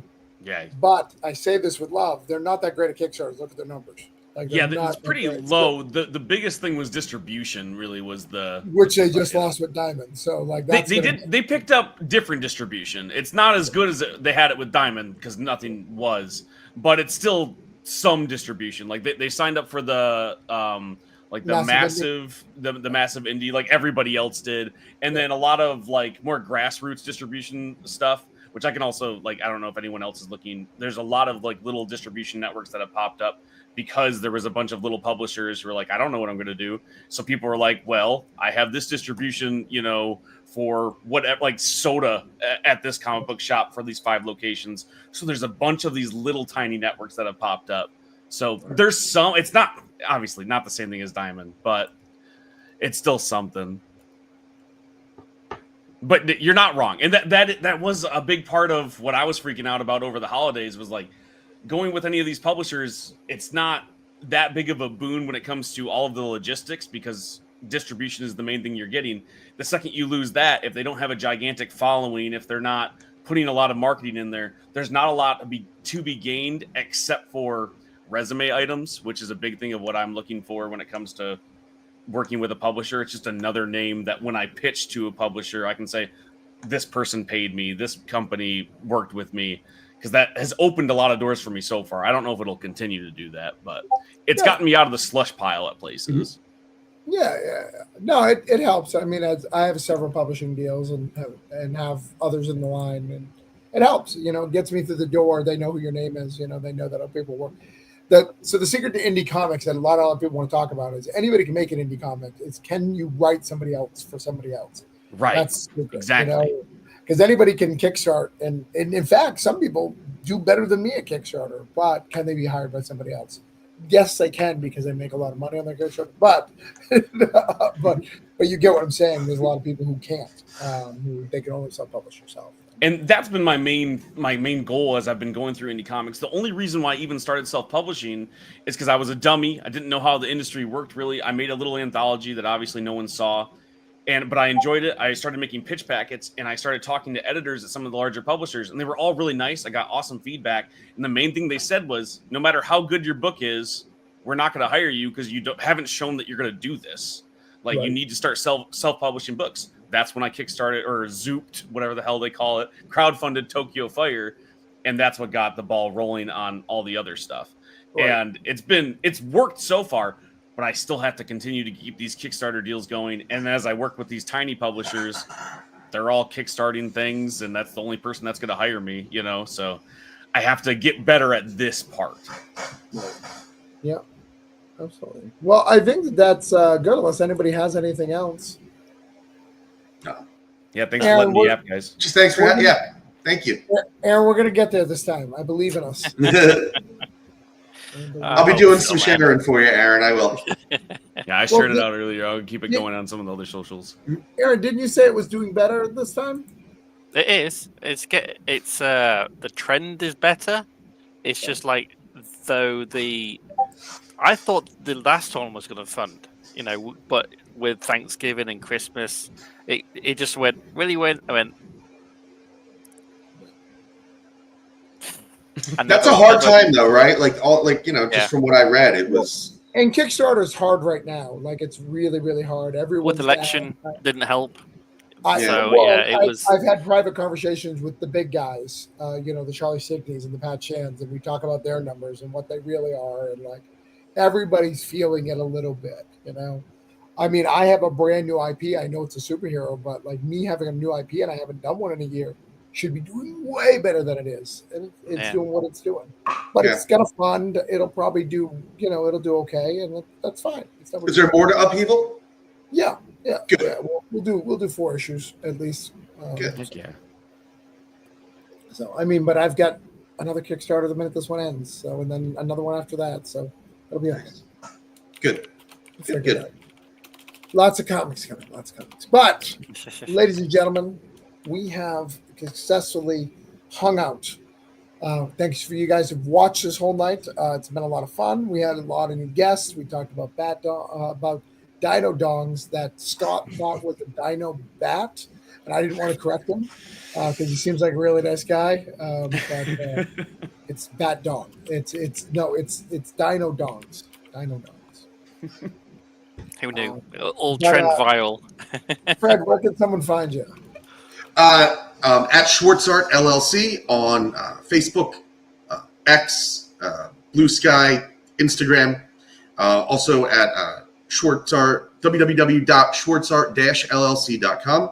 And of course, we have the Kickstarter live. Please check out any of our pages and give us a look. And please take a chance on us. I promise you, it will not be vanilla. That's for sure. So. It does look really cool, man. It looks really cool. Thank you very much. I'm looking forward to it. Thank you. Aaron, where can people find you? You can find me on Instagram at Wroblewski Aaron. I do have Facebook groups for all my comics. So More Patrice, Blood and Fire, Ice and Bone, and Enra. So they're pretty much I dabble between all 4 of those places. All right. TS, where can they find you? I'm at TS Luther on everything. I'm most active on Blue Sky and TikTok. If you want to see me do, cute little dance videos, with the skimpy shirts on and stuff, that's where you want to find me. Also, sometimes I talk about writing comic books on there. That's probably why you're having kind of conversion problems, is the dancing. Like, I just want you to dance, monkey. I don't want to buy your shit. I've never together at the same time. Yes, exactly. Are you good enough to be monetized on TikTok? No. I have like maybe 1,600 followers. Again, I was joking. I just talk about making comic books on there. So like I have a really specific fan base, which is awesome. They all check out all the stuff, but it's not good for like growing to 10,000 numbers because I talk about writing comic books and any tips I can give and just talking about the stuff that I'm working on. So that doesn't do great for the algorithm, Plus, I look like this. So unless I did start dancing to aim at a specific niche, not going to grow those numbers wildly. Well, do you follow Danny Quick? Yeah. I'm mutuals with Danny. So many people who are friends of mine who know I do comics will go, Danny Quick, man, like he's really big on TikTok. He's always trying to sell huge on TikTok. When we talk about selling numbers, like he does well on there. Guy's wild.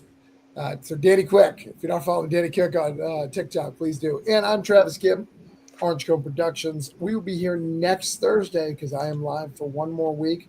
All 3 of these guys will probably be there. Except for maybe Fred. Fred's funded, but he's gonna beg. He'll beg me. He'll message me and be like, "I will.